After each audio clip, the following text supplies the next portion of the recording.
LCD, Dr. Nitin M. Gandhi, Director AIMS Devghar. Sir, I welcome you on the dais, please. Professor Ram Tek Singh, Vice Chancellor, BBMQ, Guest of Honor. I welcome you, sir.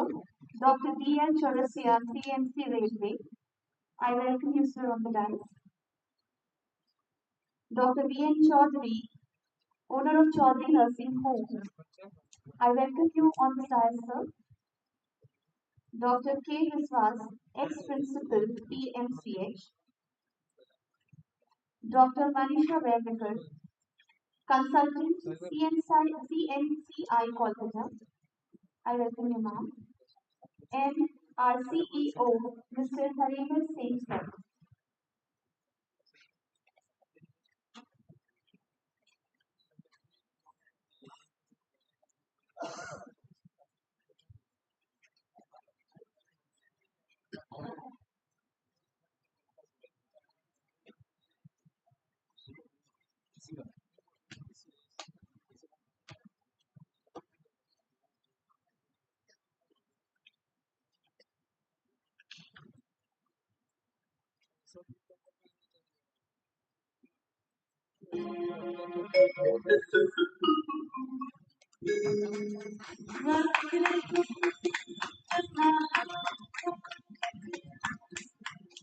सूर्यकोटि समप्रभा निर्विघ्नं कुरु मे देव सर्वकार्येषु सर्वदा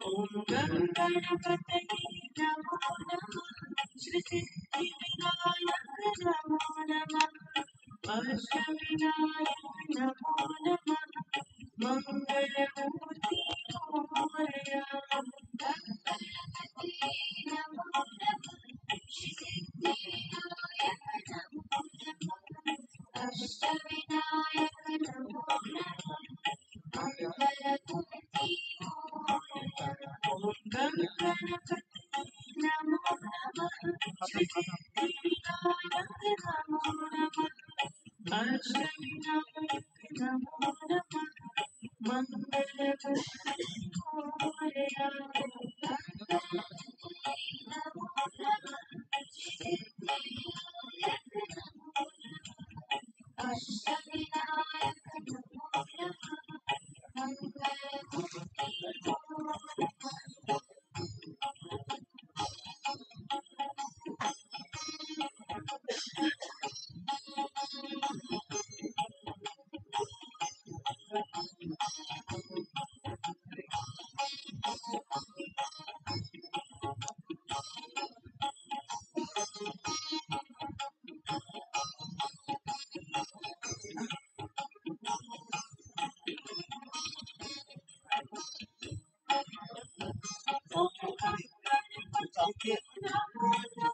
Thank you, sir. Thank you, ma'am.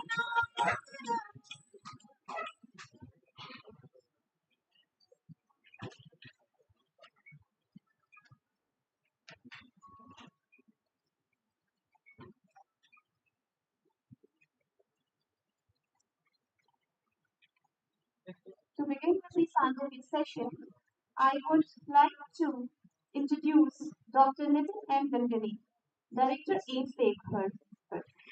He is a renowned pathologist and a healthcare leader who has made a significant contribution to medical education, cancer research, and healthcare administration. His leadership and vision continue to inspire the medical fraternity across the country. I now request Dr. Nitin M. Gandhi, sir, to kindly address the gathering. Please come up on the dais.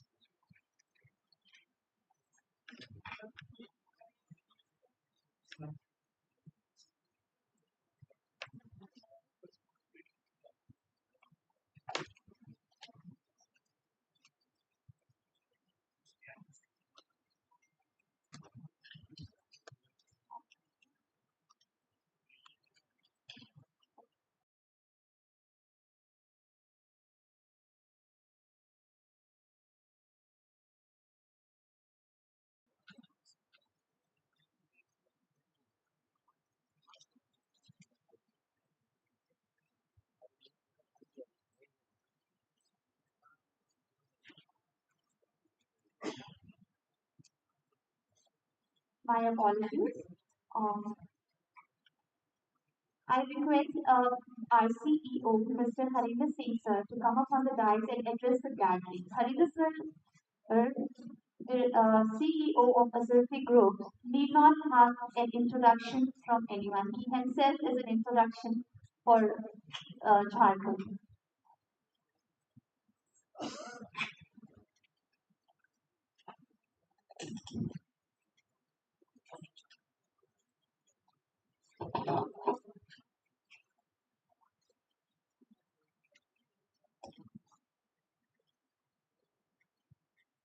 Good afternoon, everyone. On behalf of Asarfi Hospital family, we welcome Dr. Nitin Gangane sir, Director AIMS, our chief guest, our guest of honor, Professor Ram Kumar Singh, Vice Chancellor, Koilanchal Vishwavidyalaya, all our distinguished guests, delegates, doctors, researchers, healthcare professionals, students, and industry partners. We have we are organizing this healthcare conclave, but for last 3 years we used to organize around 1st of July. We used to celebrate Doctors' Day in the same way with little bit of modification. But this year, based on our 3 years of experience in cancer care, our President Growth and Development, Sri Subhanshu Rai sir, suggested that we should aim for something bigger because celebrating Doctors' Day only on Doctors' Day does not serve the entire purpose. Therefore, we modified our program a little bit and we decided to celebrate this Doctors' Day along with the cancer conclave. We all know that cancer is not only a disease because it affects us economically, socially, and mentally. Some time back, we were discussing with Dr. Nitin Gangane sir, and he said that how much it affects people and patients along with their family members emotionally rather than anything else. Lots of advancement is being made, like we have so many scientific sessions where we will be talking about precision medicine, immunotherapy, and so many other things, which is directly related to cancer care, treatment outcome of the patients who are suffering from cancer. But when we talk about cancer and when we talk about how to handle cancer, then one thing comes to our mind, and this important aspect was brought to my notice after 3 months of establishing this cancer hospital by our clinical director, Dr. Biplav Misra sir. Dr. Biplav Misra sir said that we are getting all stage 3 and stage 4 cancers, and we will be not doing anything other than taking some money in the name of treatment, whereas the treatment outcome would remain same in any case. It was so depressing, it was so bad to hear.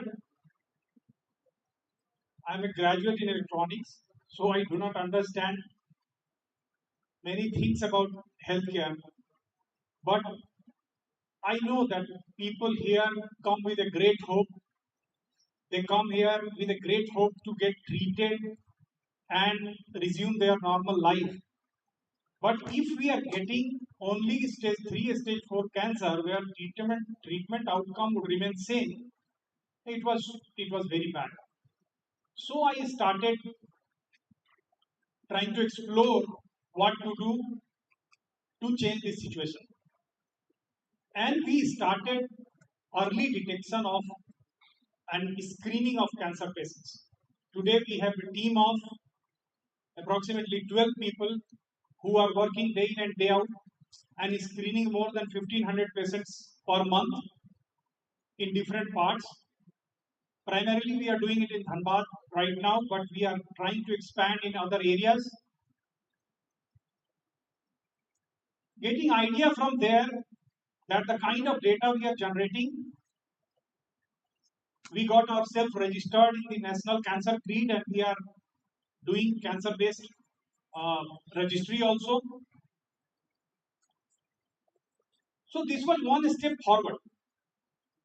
But yesterday we were discussing at this platform and Dr. Biplav Misra sir indicated that even approximately 150 people, 50 healthcare related people are sitting in this hall, and he said with almost 98% confidence that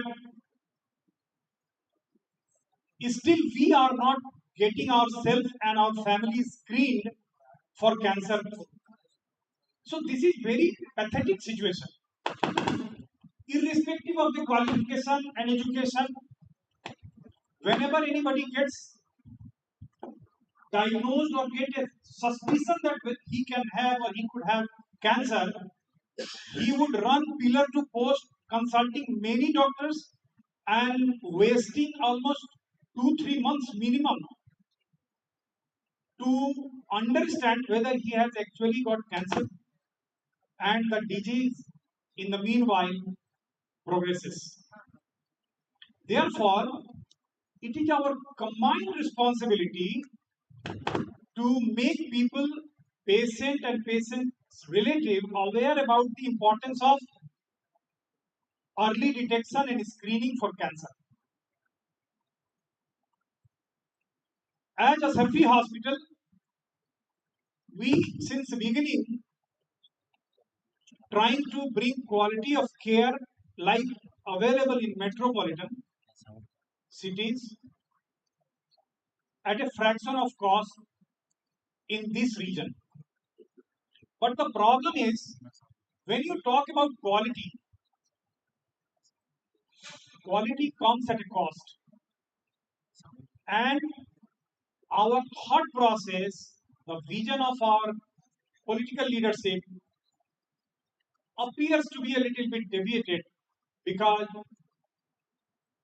on the one side you want to bring quality in healthcare and on the other side you press everything so that the cost of treatment goes down. Few days back in one of the in one program in Dhanbad itself, I had an opportunity to interact with finance minister of this state, and I indicated him only one thing, that in Jharkhand, the entire Jharkhand healthcare, entire budget of Jharkhand is 1,50,000 crores, whereas the healthcare budget is approximately 7,000 crores, which comes to 4 point some odd percent. And when we when we go into the details of the discussion and details of things which is taking place, the kind of decision being taken, it appears that there is a lot of pressure on bringing the cost of healthcare down because we want to reduce the budget. I asked him if we are here to reduce, if we are able to reduce the healthcare budget by 50%, which you will not be because the majority of the healthcare budget goes into the salary and infrastructure, what impact it will have on the overall budget of Jharkhand? 0.1, 0.2%, 0.3%. So, if we want to bring quality of care, we need to emphasize and allocate our resources in such a way that right decisions are taken in the interest of patients. Our patient deserves research and academics because it improves the quality of care. The question is whether we are sufficiently investing in research and academics. There are lots of, as per Companies Act 2013, all companies having certain level of profit are required to spend some amount of money to CSR. But are these funds are being utilized properly? Are these funds are being directed towards the intent of the act? The answer is no. We need to review, we need to think. Then it comes to the appreciation. You need to appreciate doctors and healthcare professionals who are day in and day out working. These days, when you talk about any young aspirants in which area you want to pursue your career, you will find that even the sons and daughters of doctors are not inclined to choose this profession because of the challenges being faced by this profession. Appreciations are less. I certainly believe that the kind of financial remuneration being paid to doctors needs to be reviewed. They are not well paid because the kind of alertness and the kind of anxiety they feel because of their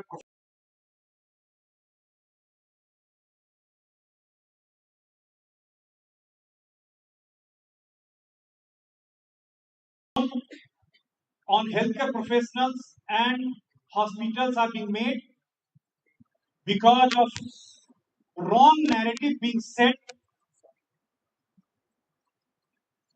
for the regions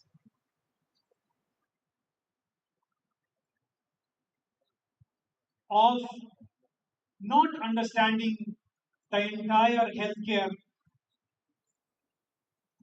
and therefore the vision of leadership is of immense importance when it comes to providing a fantastic healthcare facility in any state.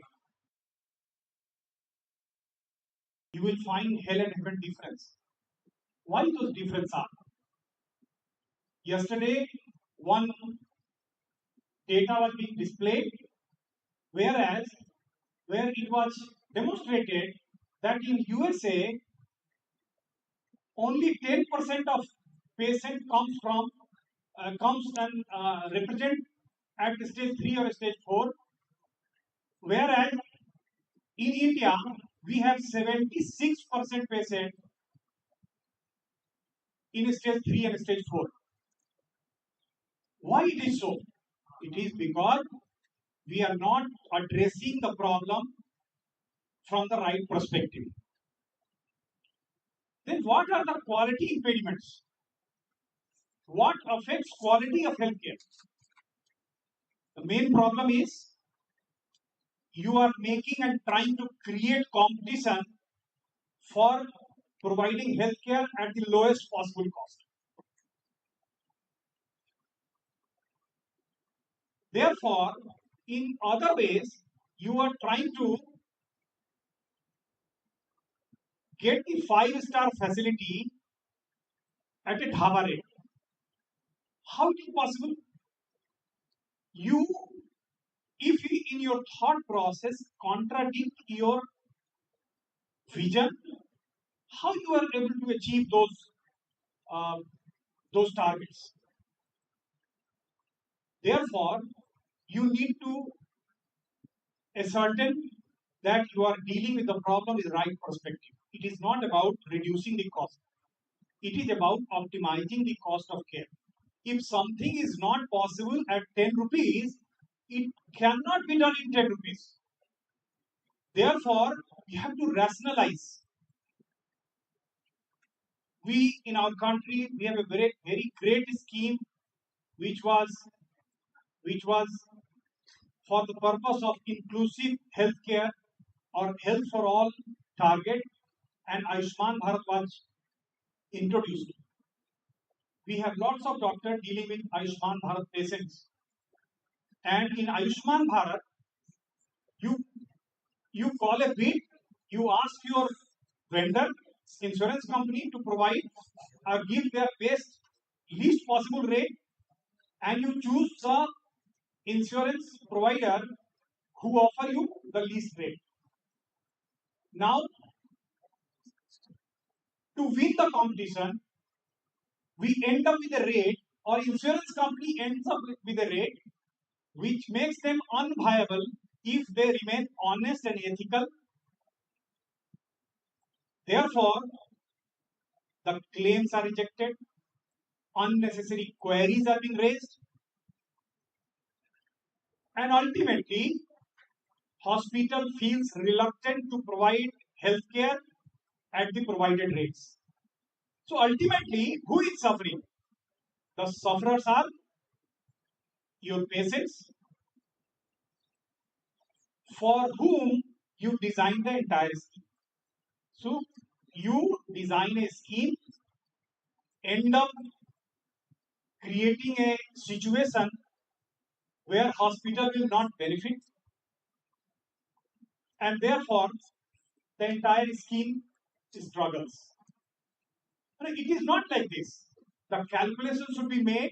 First of all, you ensure that healthcare provider should get at least this much of profit, because everybody, if working in a private organization, have some profit intent. So you ensure that the private organization gets some amount of profit, and then you do the back calculation. It is not happening.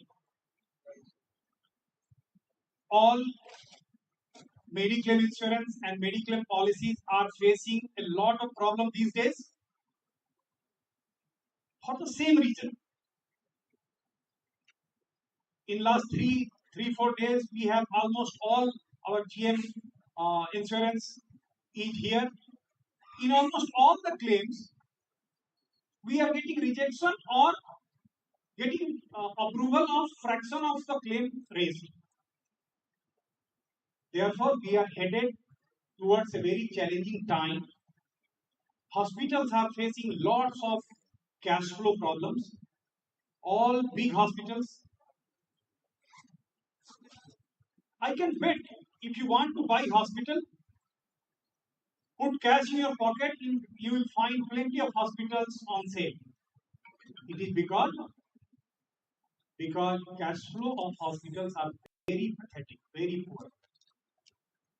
Therefore, resource allocation and vision of the leader is very important if you want to bring change in the situation of healthcare which prevails. Finally, this healthcare conclave had aimed to circulate and make people aware that together we can fight with this social evil.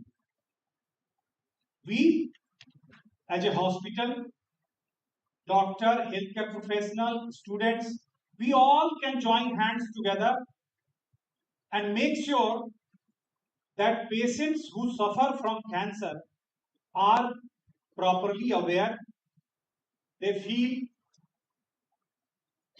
getting themselves diagnosed in early stages where the likelihood of getting treated fully is enhanced. Yesterday, Dr. Biplo Misra sir said that out of 10 patients, 4 can be treated.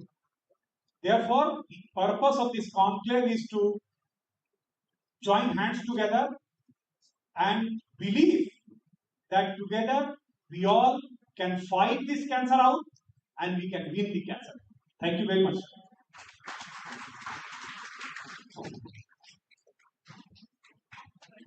Thank you, sir. As we know, when the intention and purpose are pure, there is no way anyone can stop us. And with the team of doctors we have at the Asarfi Hospital, we are very confident that we are going to reach our purpose very soon. Moving on to next session, I would request Mr. Professor Ram Kumar Singh, Vice Chancellor, BBMKU, guest of honor, please come up on the stage and deliver your knowledge with us.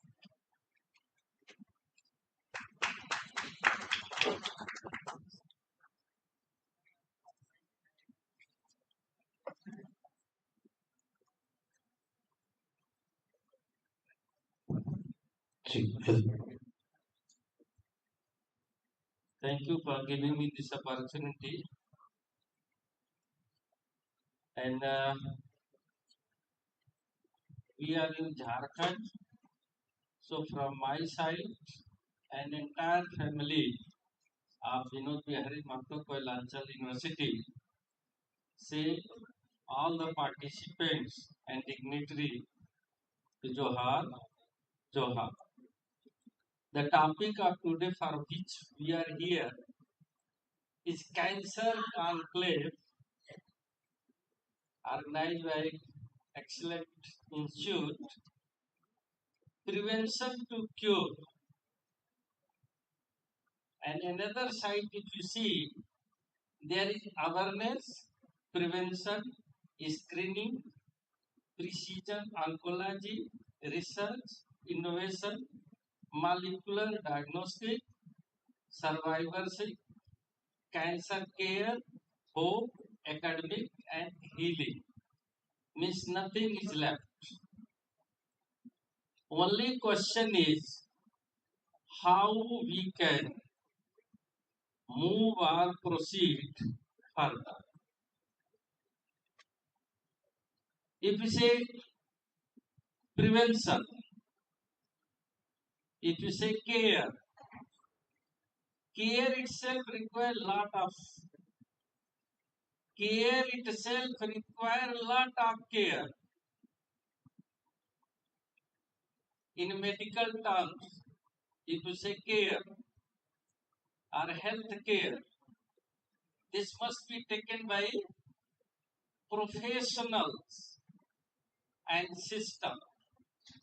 If you say professional, very difficult to define who is a professional.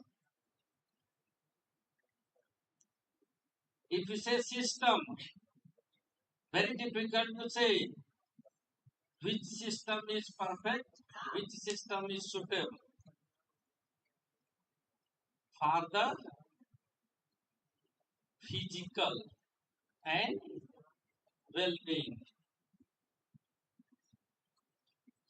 So these words are very relative. These words are very relative. If it's a simple word, prevention, if you do not have awareness, this is impossible to prevent or take care. Awareness is very important. And I was very much happy. In the morning I saw and read all the paper. Very good awareness program has been organized and excellent. In my opinion, deliberation may be completed yesterday. So this is very important and most important.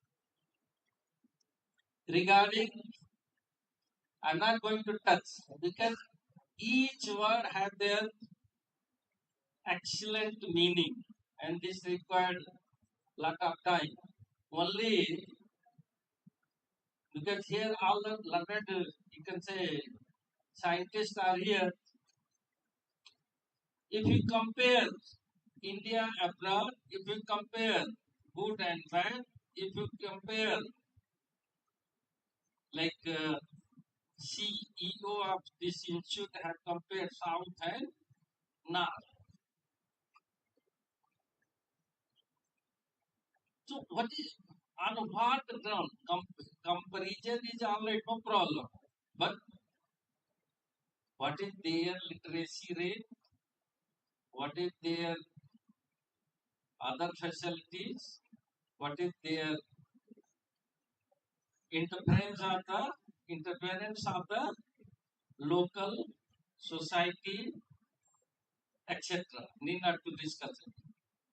So, if you see the most of the excellent research innovation have been taking place by the university, and later on that is, you can say, uh, extension or through outreach program, this is disseminated. So research innovation, for simple reason, this is an excellent place in my opinion, because IIT, ISM is here, Simple is here. They are having excellent facility. Vinod Bihari Mato Koilanchan University is here. They are having excellent, plenty number of human resources. And many such type of organization. If we can combine excellent facilities of IIT, ISM, simple, manpower, energy of youth of Vinod Bihari Mato Koilanchan University. Every year we are admitting more than you can say 1 lakh. And if you should go anywhere, you will find in Dhanbad product of Vinod Bihari Mato Koilanchan University. Yes, excellent facilities are there, but somewhere we are lacking. We need, yes, this should be, they need, yes, this facility should be, and everything at one place. Only need is to knock the door. Knock the door. Needy person may approach first. Purchasing instrument is very easy because our EMS director is here. But handling instrument, maintaining instrument, getting precision result is very challenging. Until unless we do not have excellent technician, very difficult to run the instrument, to maintain the instrument. If such facilities are there, why we cannot collaborate? Yes, we can collaborate. You should bring the problem, the energy and manpower, they will do the work where there is excellent facilities like IIT, So this is a time to introspect ourselves where are shortcomings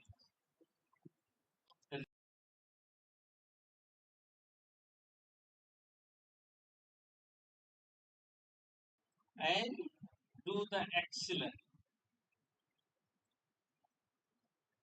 So this is a few words from my side and related with research.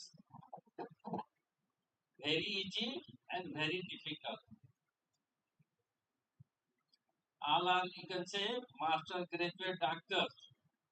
We introspect ourselves which type, what type research we have done and which type research we are trying to do, and we will get a result. Means this required to be stand with reality, with truth. Do anything, everything with honesty, sincerity. Nobody can stop the achievement and results are, because I have stayed here only 2 years, and I'm continuously watching the progress of this organization and many more organizations. They are growing like anything, and this should be continued. But Lord is here, Games Director is here. Research require lot of patience, lot of investment, and lot of failure. Every failure is the beginning of the success. And best example is Chandrayaan 2. Best example, because all are researchers. Best example is Chandrayaan 2. Where directors, project directors, after getting failed, what kind of pain they were facing, and who has supported? Our Honorable Prime Minister have realized this is a time to motivate and support the researcher. He has supported like anything, and we got success in Chandrayaan 3. So research required this type of dedication, and anyhow we are lacking and need to be improve ourselves. And everybody not good researcher, everybody not good teacher, everybody not good worker. So we should put or involve right person at right place, right time, right way, or right cause. And this is possible again with the awareness. And if you are aware, then we can prevent. If we can prevent, then certainly cure is difficult word. Writing cure is easy, but getting cure is difficult. With these, you can say, tricks and techniques, we can reach towards cure. With these words, I can say only because we are having excellent young number of human resources like young and energetic youth, and this type of collaboration should be with open hand. And from university side, we are approaching to involve our student with different type of entrepreneurship, innovation work, and in end, I can only say this is a defect of the person. Everybody opening research, research, research. Better to put all the energy at a realistic place and get the things done. Because for research, excellent facilities are required, excellent persons are required, and if excellent facilities and excellent persons, so excellent care is required. For excellent care, sufficient money is required, and we know if you talk anything, people will start saying, yes, this is a problem, this is a problem, this is a problem. But need to say these are the ways to resolve the issue, get the problem solved, and for that, let us work together with joint hand with these words. Again, Thank you to all for giving me this opportunity. Thank you so much, sir, for your insightful work.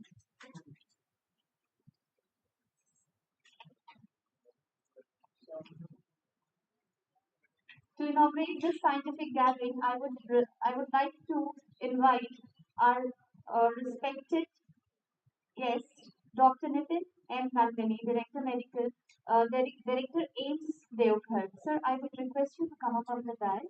My apologies again, sir.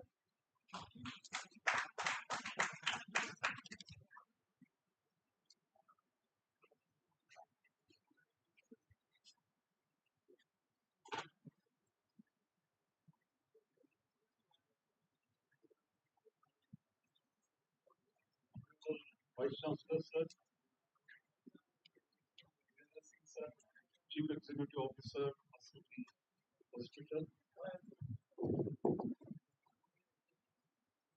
the faculty for this conclave, the delegates, senior staff, colleagues of Asarfi Cancer Hospital.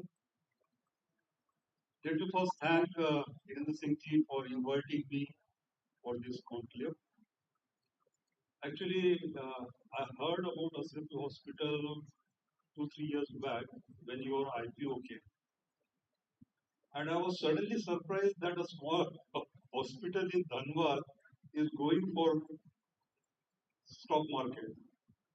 And I must say, I did not apply for that IPO. I should have applied. My money would have multiplied 5 times because its present price is almost 5 times the IPO base price. The second, when I joined Devgar, I used to get the local newspapers. And in that local newspapers, the advertisement of Asarfi Cancer Hospital, I usually used to see. And when I looked at the facilities which are available in that hospital, I always used to feel I must visit this hospital. And I thank you for inviting me. And at my personal level also, I want to thank you because one of my house help, his family suffered an accident. 4 people died and 4 people were admitted in hospital, Asarfi hospital. And he called me to say that, sir, can you help me? I said, I can help you financially, but I don't know you. So how can I call him directly? So I sent him a message and he immediately called me back, sir, what do you want? Financially, by paying off some deal or something like that. I know in a private, because I worked as a vice chancellor in one of the private university, and I know how difficult it is, but he immediately said, I will do whatever is possible. I must thank you. That boy is really thankful to you for your kindness. Actually, when you invited me, I was really skeptical. I must say that when I visited the hospital, when I saw the facilities, you see these facilities, like a true beam LA is one of the facilities, one of the linear accelerators, which are not seen in even some of the good hospitals. It has been recently introduced by Vigion, and it has such a fine treatment modality for radiotherapy that it's important that in a small place like Dhanbad, to have a facility like this is really excellent. I must say that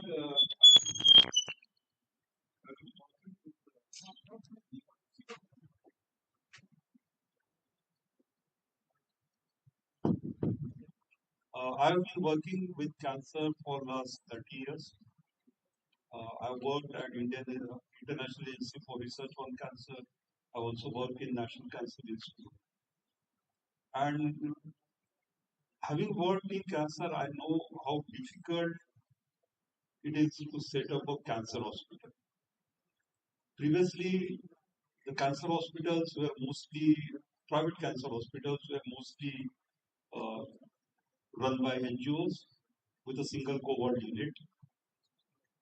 Slowly, government has realized that cancer is a treatment which is not commonly afforded by the citizens of India, and they have started certain schemes.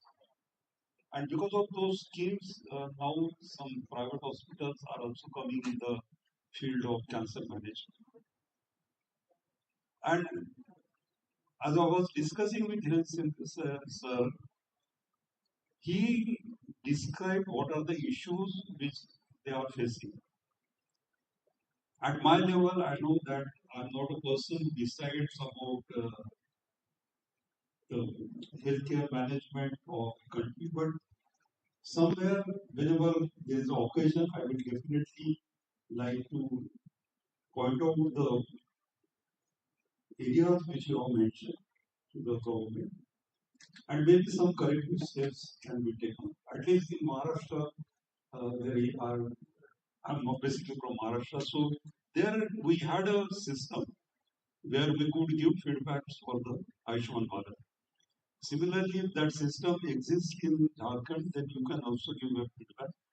And I think government will also think about them and try act on them. Another important thing is, see, establishing a cancer treatment facility is not a big thing. If you have instrument, if you are in a metro, you can get consultants who have a building, you get the facility and start the management. But what is more important for developing a good cancer institute is the things which are mentioned here. You require innovation, you require research, you require academics, and then only a good institutional practice can start. And I must congratulate all of you, the faculty as well as the administration, who has been actively involved in establishing not only a cancer treatment facility, but a comprehensive cancer unit where not only treatment takes place, but also prevention, research, and innovation, as well as academics, is given preference. Seeing that being in Dhanbad, it is my first time. I've never been to Dhanbad. Rather, I've never been in Jharkhand throughout my life. I came directly as a director of HIPS, so it was an experience which is quite different from Maharashtra, where I stayed my life. So I must say that establishing such a big institute in a state like Jharkhand must be the biggest challenge for the management, because to get people, I know how difficult to get people, uh, get good faculty in AIMS. So if I cannot get good faculty in AIMS, how you are getting good faculty at Dhanbad, I'm really surprised. But you have been telling me that when you do, you are asked your HR that you select a faculty who should be, if you, he should be like someone very close to my family. The exact words, what he used, I'm not going to discuss publicly, but what he tells his HR that the faculty should be someone who can be a close member of my family. So that is one of the criteria which is used for recruiting the faculty at this Asarfi hospital, and that is the probable reason because of the which there is a successful venture this hospital has been. And my best wishes to the entire team. Your cancer hospital will succeed definitely, because the aim with which you are working and the achieve is not usually seen in the healthcare field. Usually, people work there for earning money. That becomes a primary target. I always say that in health sector you can get money. It depends on, there are two things which you have to match: the quantity and quality. Once you have a good quantity of patients, good number of patients, and at the same time, if you give a good quality of treatment, you will definitely earn money also. So, my best wishes to all of you. Thank you very much.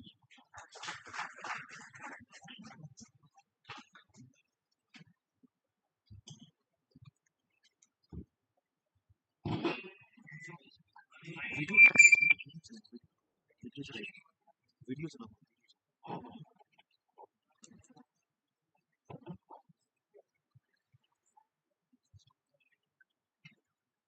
we are running late, we will start the scientific session.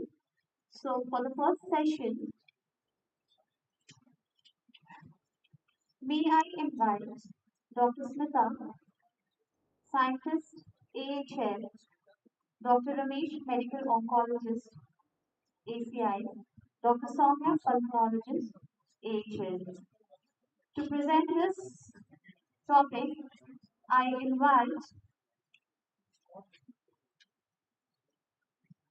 request all the chairperson to come up on the dais.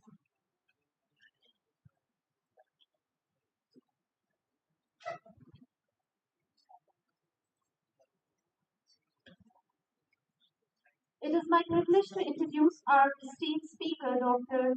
Chandrasekhar, Senior Consultant, Department of Medical Oncology at CG Cancer Hospital. Dr. Chandrasekhar is a highly respected oncologist with vast experience in diagnosis and management of various cancers. He has been actively involved in advancing evidence-based cancer and is known for its patient-centric approach, academic excellence, and contribution to the field of medical oncology. Over to you, sir.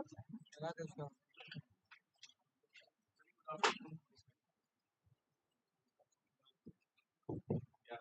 Very good afternoon to all of you. I would like to thank our management team for the opportunity. We are in 2026 where everything has to be precise. Whether it is war against country or war against cancer, you have to be precise. You just cannot be radical. You cannot bombard everything with your weapons. So similarly, in fight against cancer in 2026, you have to be precise. And that's where the concept of precision oncology comes into picture. You identify the targets on cancer cells and you hit those targets with best possible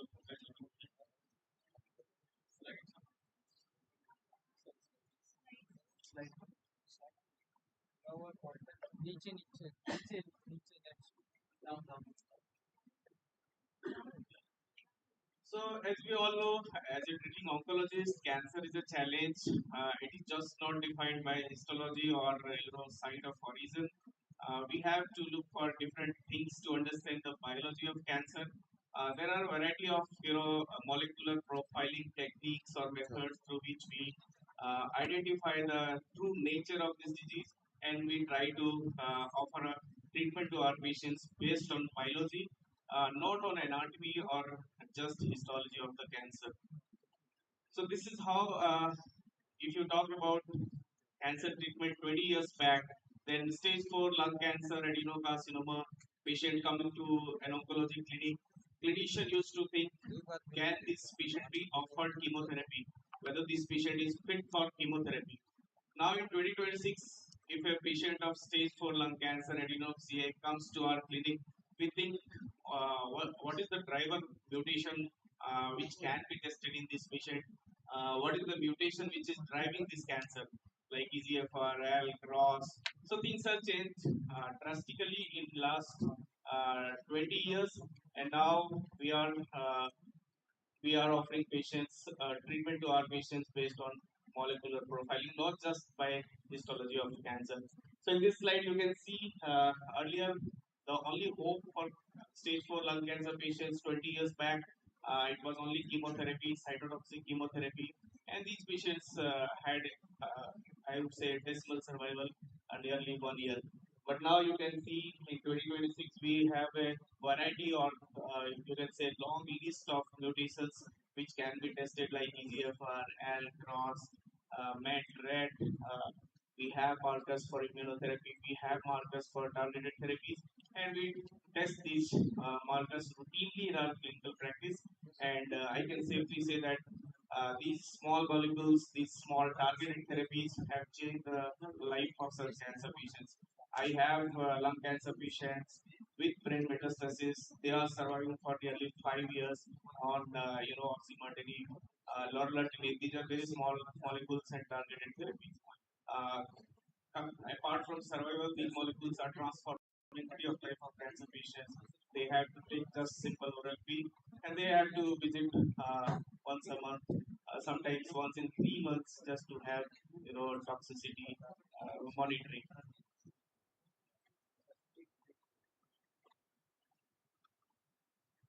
Next slide, please. Yes. So, what has changed in recent 20 years? So, as I was discussing earlier, cancer was treated based on what is the organ of origin, what is the histology of cancer, whether it is coming from lung, whether it is coming from breast, GI tract. Based on site of origin, based on histology, we were offering treatment. But now uh, things have changed, and we have to test for biomarkers which can be diagnostic, which can be prognostic, which can be predictive of therapies.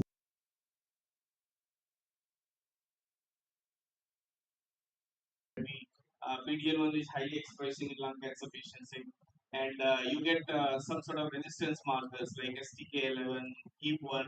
So these genetic mutations, you will get an idea that probably this therapy is not going to work, despite having high PD-L1 expression, which is a marker for immunotherapy. So based on such things, you can tailor your treatment. So whether precision oncology has changing the survival of cancer patients, the answer is yes. It has changed the survival of such patients. Stage 4 lung cancer adenocarcinoma who harbor mutations such as EGFR or ALK, they are surviving for more than 5 years now. That too with good quality of life.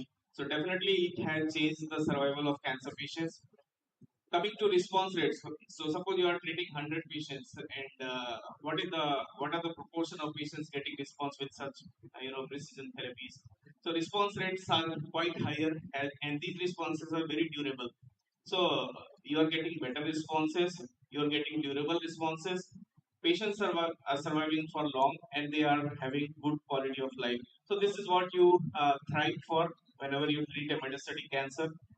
You are not going to cure their cancer, but you try to offer such a treatment that is less toxic, which increases the survival of cancer patient, as well as they improve the quality of life of such patients. Now, coming to biomarkers, it can be diagnostic. So, suppose a patient where you have suspicion of CML, chronic myeloid leukemia, and you get translocation 922. So, such biomarker is diagnostic. That means you are sure that this patient is having CML. It can be prognostic. Prognostic means it will give you an idea whether such patients is going to have good survival or not, whether this disease is very aggressive or less aggressive. So prognostic, like in simple example, you have example of breast cancer, where you get an idea that if breast cancer is expressing HER2, then probably it is relatively more aggressive as compared to only hormone positive HER2 negative breast cancer. It can be predictive. Predictive means you will get an idea whether the treatment you are offering to your patient is going to help that patient or not. So suppose a lung cancer patient at CA is expressing EGFR mutation, having EGFR mutation, then you are sure that these EGFR inhibitors or TKIs are going to give good benefit to your patient. So these markers are called predictive markers. Means you are getting an idea that this treatment is going to work for this particular patient. And it can be, sometimes it will guide you about the dosing as well. So we have in the tumor, we call it gist, and there are few mutations we get in exon 9, exon 11 hit mutation. So based on this particular mutation, you can decide the dose of imatinib in such patients. So it can guide you about the dosing. So biomarkers can be diagnostic, biomarkers can be prognostic, biomarkers can be predictive, and it can give you an idea about what particular dose is suitable for this particular patient.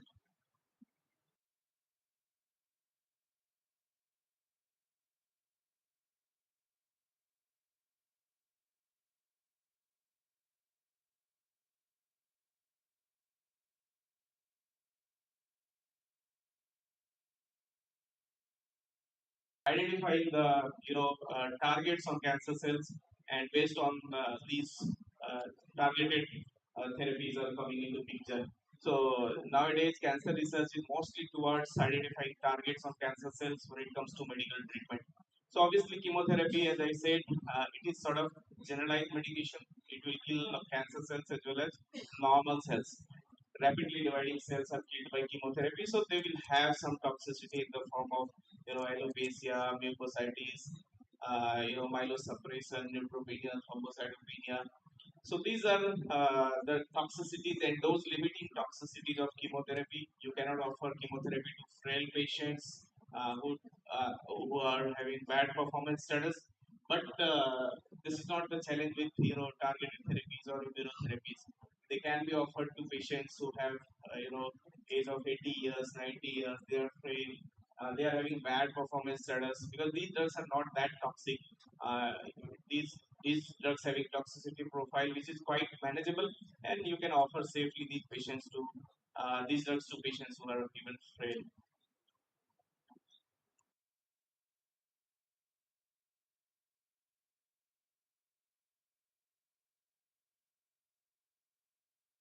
Specific, relatively specific for cancer cells, so they have less toxicity.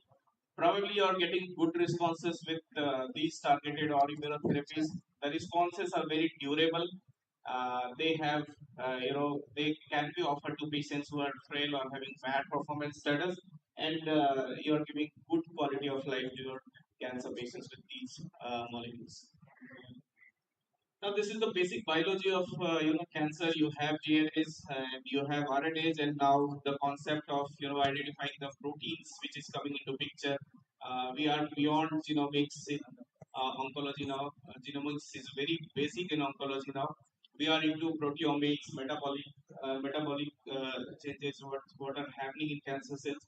We are looking for those changes even. Proteomics identifies the true transcription picture or proteins which are being made by those genetic alterations, and that's where the real picture of those genomic alteration which are coming into picture. So genomics is very basic. Now we are into proteomics when it comes to treating cancer. So this is one method. You have several platforms through which you can identify genomic alteration in cancer cells. You have techniques such as basic techniques such as IHC. You have NGS. You have PCR-based techniques through which you can identify those genetic mutations or alterations which are happening in cancer cells. And based on these reports, you can offer treatment, or you can tailor your treatment for cancer patients. So this is the basic workflow of next generation sequencing. Most of the time in our clinical practice, we offer this test to almost all solid cancers nowadays.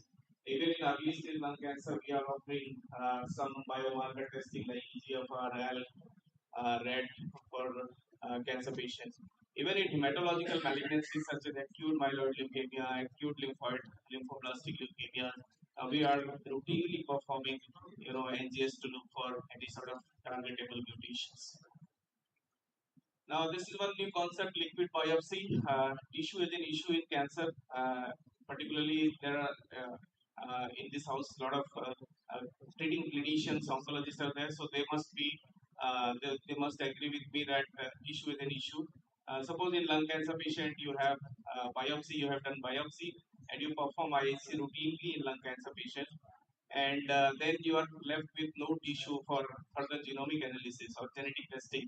So this is the new concept, liquid biopsy, relatively new concept. It is there for last, I think, 5-7 years, and we are routinely doing this. So liquid biopsy means you identify, cancer cells which are circulating in blood. So we call it circulating tumor cells, and then you extract DNA from such cells. We call it circulating tumor DNA, and based on this, you can identify a genetic mutation. So liquid biopsy is very useful tool where biopsy is difficult to get, tumor tissue is difficult to get, or patients are reluctant for biopsy. Several instances now we routinely prescribe tumor tissue NGS along with liquid biopsy, both combined together to uh, so that we do not miss any sort of targetable mutations. Because in lung cancer, particularly if you miss mutations such as EGFR or ALK fusion, then probably you are going to miss a beautiful thing. Probably you are going to miss some sort of targeted therapy which can extend the life of such cancer patients beyond 5 years, 7 years with good quality. So in lung cancer, you never want to miss any mutation, and there's an example of several other solid tumors as well as hematological malignancies where you do not want to miss any sort of targetable mutations. So this is why liquid biopsy is very important. There are, apart from therapeutics, liquid biopsy has several role to play. In colon cancer stage 2, if you get circulating tumor cells which is positive, then you have to offer some sort of adjuvant chemotherapy, which was not there, I think, a few years back. Stage 2 colon cancer were put on observation straight away. But now, if you get circulating tumor cells positive, you have to offer some sort of chemotherapy to prevent recurrence. In breast cancer, as you can see in this slide, if circulating tumor DNA is positive, then it predicts the radiological recurrences by a few months. So you will get an idea if you get such positivity like circulating tumor cells or circulating tumor DNA, that this patient is at high risk of recurrence, and you can be proactive in preventing such recurrences.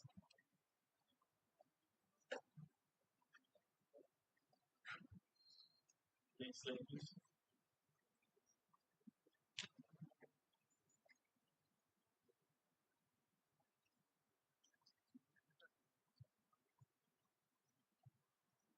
Yes, so we have few pathologists in this house. So when we discuss about next generation sequencing, you have basically two platforms: DNA based or RNA based. Most of the time in our clinical practice, as of now, we are doing DNA based platforms, but uh, RNA based platforms have some advantages that it detects fusions better as compared to DNA based platforms. So this is very technical thing. I will not go into the details, but uh, just to summarize that RNA based platforms are better in terms of detecting fusions as compared to DNA based platforms. Now, as I was discussing the proteomics, now we are beyond genomics when it comes to cancer care, and we are into proteomics. Means you are getting an idea whether this genomic alteration is translating into transcriptome or protein synthesis.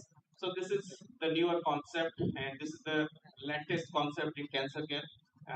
We are into the proteomics, and you are getting true idea about whether this genetic alteration is affecting cancer patient, and based on that you offer treatment to the cancer patients. So in this slide you can see the limitation of human cognitive capacity. You have to look for gene expression profiling of cancer. You have to look for proteomics.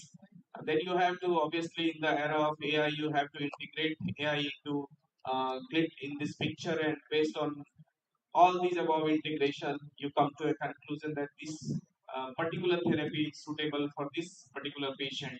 So you cannot offer blanket treatment to all patients. I have patients of stage 4 lung cancer. Few of them are on chemotherapy.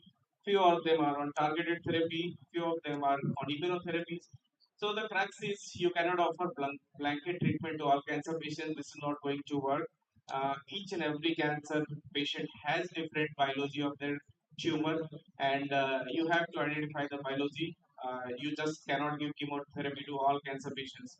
So suppose a patient is having EGFR mutation, lung cancer, and you offer chemotherapy to such patients, probably they are not going to do well beyond 1 year, 1.5 years. But if you offer TKI like EGFR inhibitors, osimertinib, or if you combine osimertinib with chemotherapy, then these patients are probably going to live beyond 5 years as well. So this is how you have to decide a treatment, and you have to tailor your treatment in 2026 for your cancer patients. Now, in this slide, you can see the list of mutations which are happening, in different variety of cancers across the spectrum, solid cancers as well as hematological malignancies. So, if you particularly talk about lung cancer, then probably if you see 100 patients of adenosine lung stage 4, then you will get some sort of actionable mutation in 40 to 50 patients. Means half of your patients are eligible for some sort of targeted therapies. So you can see there is variety of mutations which are happening inside cancer, even in hematological malignancies, apart from solid malignancies. And based on these mutations, you offer treatment. If you give chemotherapy to these patients, probably they are not going to live for long, and their quality of life will not be good. So that's where the concept of precision medicine helps. So again, these things I was discussing. In 1999, Times magazine published, chronic myeloid leukemia (CML) patients. So before this drug came into picture, the life of CML patients was not great, and patients' survival expectancy was not that great. But in 99, magic bullets for CML patients, and this has transformed the life of CML patients. Now they are surviving. They have almost normal life expectancy. They have to take imatinib, and they are going to live for long with good quality. So this is how these molecules have transformed. In lung cancer, as I was discussing, the stage 4 lung cancer, we routinely get this mutation EGFR, and we routinely prescribe osimertinib for our patients. And these patients are living for long. They are living for 5 years, 7 years without progression. That too in stage 4. That means disease has gone to other parts of body like liver, brain, and they are surviving for long. So these are small oral pills, tablets. They have to take it home. They do not need to come hospital very frequently, and they have almost uh, surviving for they have survival of nearly 5 years, 7 years with good quality. So just to mention, this is a molecule lorlatinib. I have several patients on this molecule. This is used in ALK positive adenosine lung patients, means lung cancer patients, stage 4, having histology of adenocarcinoma. We test for ALK fusion. If you get ALK fusion, then this is the molecule to go for. If you see the survival curve, then after 7 years of follow-up, 55% of such patients are having progression-free survival.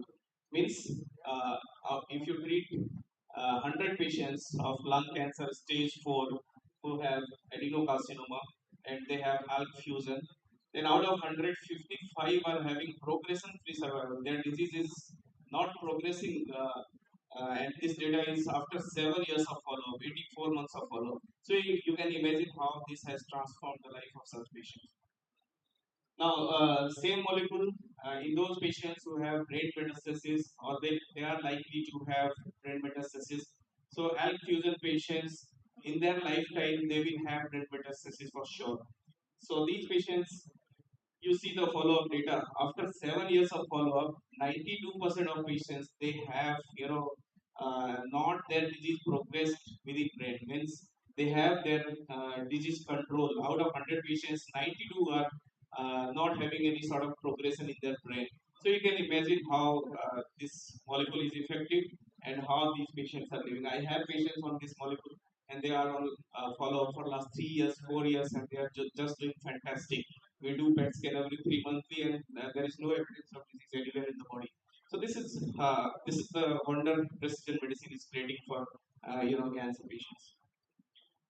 This drug again used for stage 4 lung cancer, adenocarcinoma lung stage 4, who have EGFR mutation, which we get routinely in our clinical practice. If you test 100 patients of lung cancer, uh, probably 25 you are getting this mutation EGFR. So this is a small oral pill, and you can see the data of this molecule. After 2 years of follow-up, nearly 65% of patients having progression-free survival. Progression-free survival means that disease is not progressing anywhere; it is very within control. So these are wonderful molecules, and I have patients of lung cancer with brain metastasis, means their disease has gone to brain as well, and they are on osimertinib for last 7 years. So this is just fantastic, and this is how precision oncology is transforming the life of cancer patients. Now, this is again a newer molecule which is used for breast cancer, which is HER2 positive. And if you see the follow-up data, then again, after nearly 4 years of follow-up, there is a survival gain of nearly 14 months. So, just to give example and summarize that these therapies are transforming the life.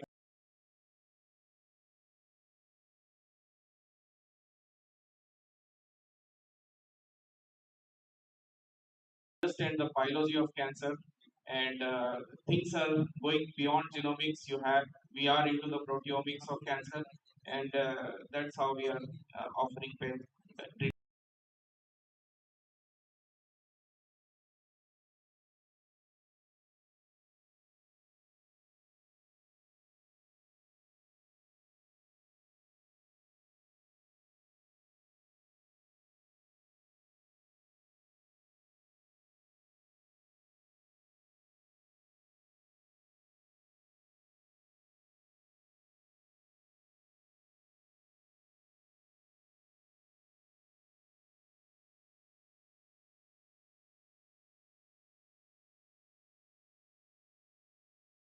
lung cancer histology that CA stage is 4. You cannot give just chemotherapy. This is not going to work.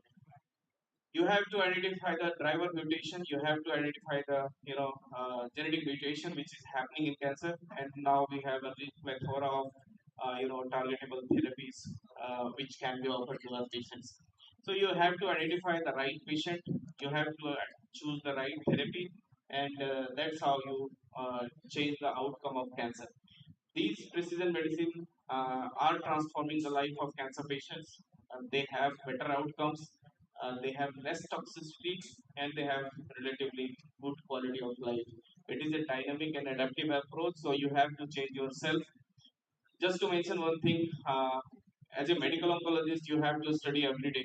We are getting, 40, 50 approvals every year, FDA approvals. That means every week you are getting a new drug. So if you are not up to date, then probably you are not going to do justice with your cancer patients, and you have to be updated. And that's why such conclaves or conferences are very important, where you brush up your knowledge, and you offer your patients the best or most appropriate treatment. So the future of cancer treatment is obviously precision. A lot of research is happening, and most of the research is towards precision medicine.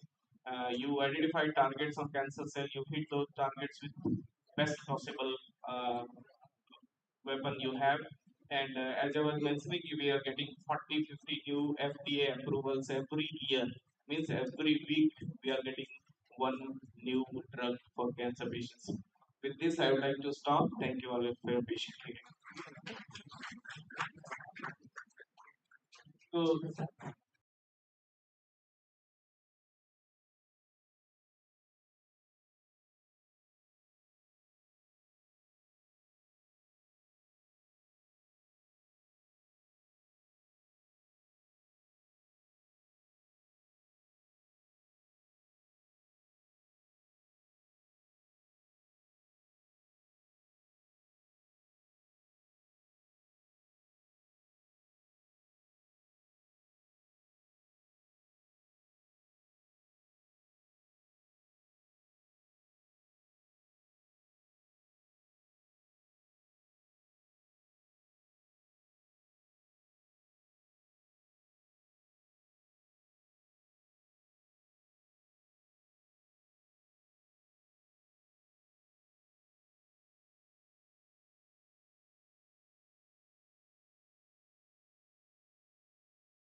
virus. If you see 100 cervical cancer patients, we see a lot of cancer. And if you test 100 patients, you are going to get HPV positivity rate of 99%. That means this virus is associated with cervical cancer. And if you vaccinate a young individuals, particularly 9 to 26 years of age, against this virus, then probably you are going to, you know, reduce the incidence of cancer cervix. As such, in treatment, another example is hepatitis B. If you vaccinate with hepatitis B, probably you are going to prevent them against hepatitis B, subsequently CID, and subsequently NCC. But as such, there is no cancer vaccine as of now which is used in therapeutics apart from the one melanoma, which is not available in India. It is available in Western countries, but again, the data is not that encouraging. And in treatment of cancer, as of now, we do not have any vaccines.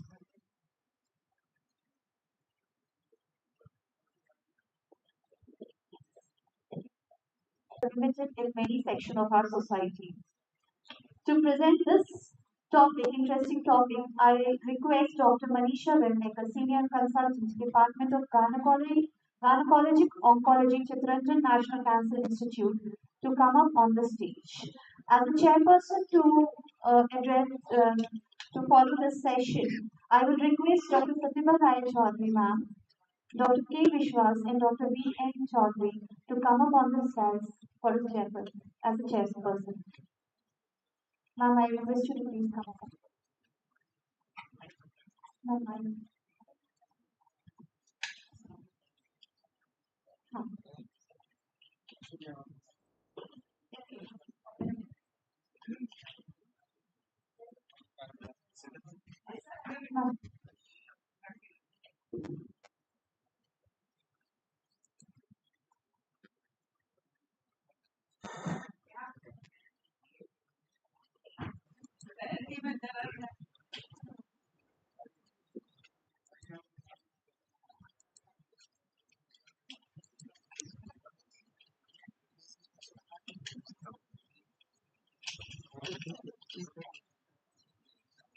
Over to you, ma'am. Thank you so much. So, respected chairperson and all the faculties and delegates present here, very good afternoon to one and all. So, first of all, I would like to thank Asarfi Cancer Institute organizer and my dear friend and colleague Dr. Biplab Mishra for inviting me this and giving me this opportunity. When Dr. Biplab Mishra called me and asked me like what is the topic I'll be interested in talking, since we are going with the theme prevention to cure, so I thought like why not to speak something was related to awareness because as we know, prevention is better than cure, right? So with this, I'm here to present on cervical cancer, the prevention to cure. Before that, we know the cervical cancer is easily preventable, early detected, and treatable. Still, the burden is very huge. It is preventable by early vaccination, screening strategy, different types of modality available right now. So before going with that, we'll see the burden. So it is one of the most preventable and treatable types of cancer, yes, and also the deadly cancer, because it is the second most cancer in India after breast cancer in women. So as we see the growing infertility in cervical cancer burden as per the Global 2022 all over the world. The estimate shows that it is the most common cancer in women all over the world, and by 2050, it is assumed that there will be 1 million new cases annually, with 90% concentrated in the developing countries. So, if we see the burden in India, in our country, the number of new cases annually is almost more than 1,23,000, and number of deaths is also very high, almost 77,000. So, with this, like it is like a crashing of a airbus. You know, every day we are losing almost 212 deaths per day, woman. So it is like a crashing of an airbus. Imagine a airbus carrying around 250 females and they are dying together. So that's a very devastating issue, you know. And we are losing every minute one lady with this cancer. So HPV prevalence is almost common cause for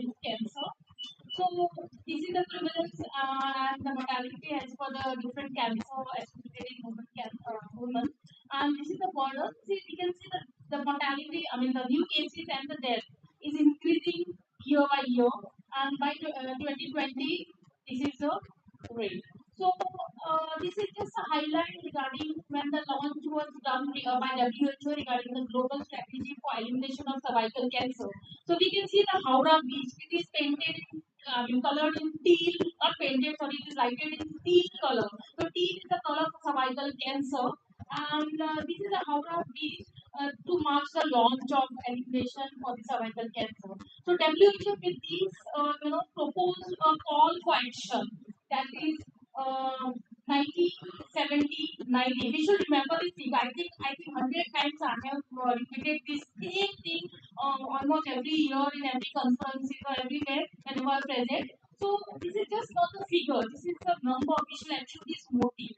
Now, what is 90%? We should achieve almost 90% of the vaccination in girls and also the boys by 2030 and beyond. And 70% women should screen for cervical cancer, and 90% of the women diagnosed with cancer and cancer should be treated properly with proper management. So this is the motive it has to be achieved. But India, it is long way to make this 2030 elimination, because the target of 90% in India, because we can see because less than 1% of women vaccinated and less than 2% still be detected. So this is a life coach approach to cervical cancer and control. So first there is like HPV infection, because human papillomavirus is the most common cause for causing cervical cancer. And once the infection occurs, if it persists, that causes the pre-cancer, and later in a later stage causes the cancer. So that takes almost every 20 years to be in the cancer stage. So there's a long way. So I think the prevention and the screening and early detection is the first important factor. Rather than talking about the radiation or the precision like targeted therapy, immunotherapy, surgery. I think we should not allow any woman to go in that field, because that is a very, very devastating for a woman to go with that field, because we see every day at least 3 to 5 patients per day coming with an advanced case of cervical cancer. So this is the way we can prevent it. First, as we know, like the primary prevention by vaccination, and not only the vaccination, also the awareness, regarding the cancer. Like we can do it in the school, in the colleges, regarding the sexual orientation, the safe practice that has to be addressed. And the secondary prevention is of course by the screening, and the tertiary prevention by different modality, the surgeries and the radiation therapy, chemotherapy, targeted therapy, immunotherapy, and what not. So there are lots of things which is coming into this. So just to brief the human papillomavirus. So basically there are different subtypes of human papillomavirus, and the most important one is HPV 16 and 18, which causes the cervical cancer, and HPV 6 and 11 they are for the benign for the genital warts, and they are non-cancerous. So with this, I think we should stop this HPV inspection. So with that, we should know the natural history of virus, because this virus, when it enters, like it persists, once it's persists, it can regress. 90-95% can regress, can just go off from the body of the woman, depending on the immunity. But remaining 5 to 10% which persists can lead to cervical cancer. So this is like the different types of cancer which can be caused by this virus. Like not only the cervical cancer, but also the genital disease like vulva, vagina, anus, penile cancer in males. So that's an important factor as a male vaccination. And then head and neck disease, oropharynx cancer, not very uncommon in India. We do get cases. There are many head and neck cancer surgeon as well, I think, and the radiation and medical oncology, they will know the word. So these are the things. So how the things causes, how the cervical cancer causes. So when there is the initial infection in the normal cervix, it attacks the normal cervix epithelium, and as I said earlier, the 90-95% get clear, and remaining that causes the infection, and that progresses, to pre-cancer, what we call CIN 1, 2, or 3, and if that persists, that can lead to cervical cancer. So it's a timeline. So it's a It's a trend that goes like 10, 2 years, 10, 15 years. So it is not that once a female is diagnosed with HPV infection is positive, that means she's cancer. No, that is not the myth. It is HPV infection, meaning that will another 10 to 15 years which may lead to cancer, that we have to prevent. So this is the natural history what I have just discussed. So this is a picture of colposcopy. We can see the different changes in the cervix, and this is after the application of the acetic acid.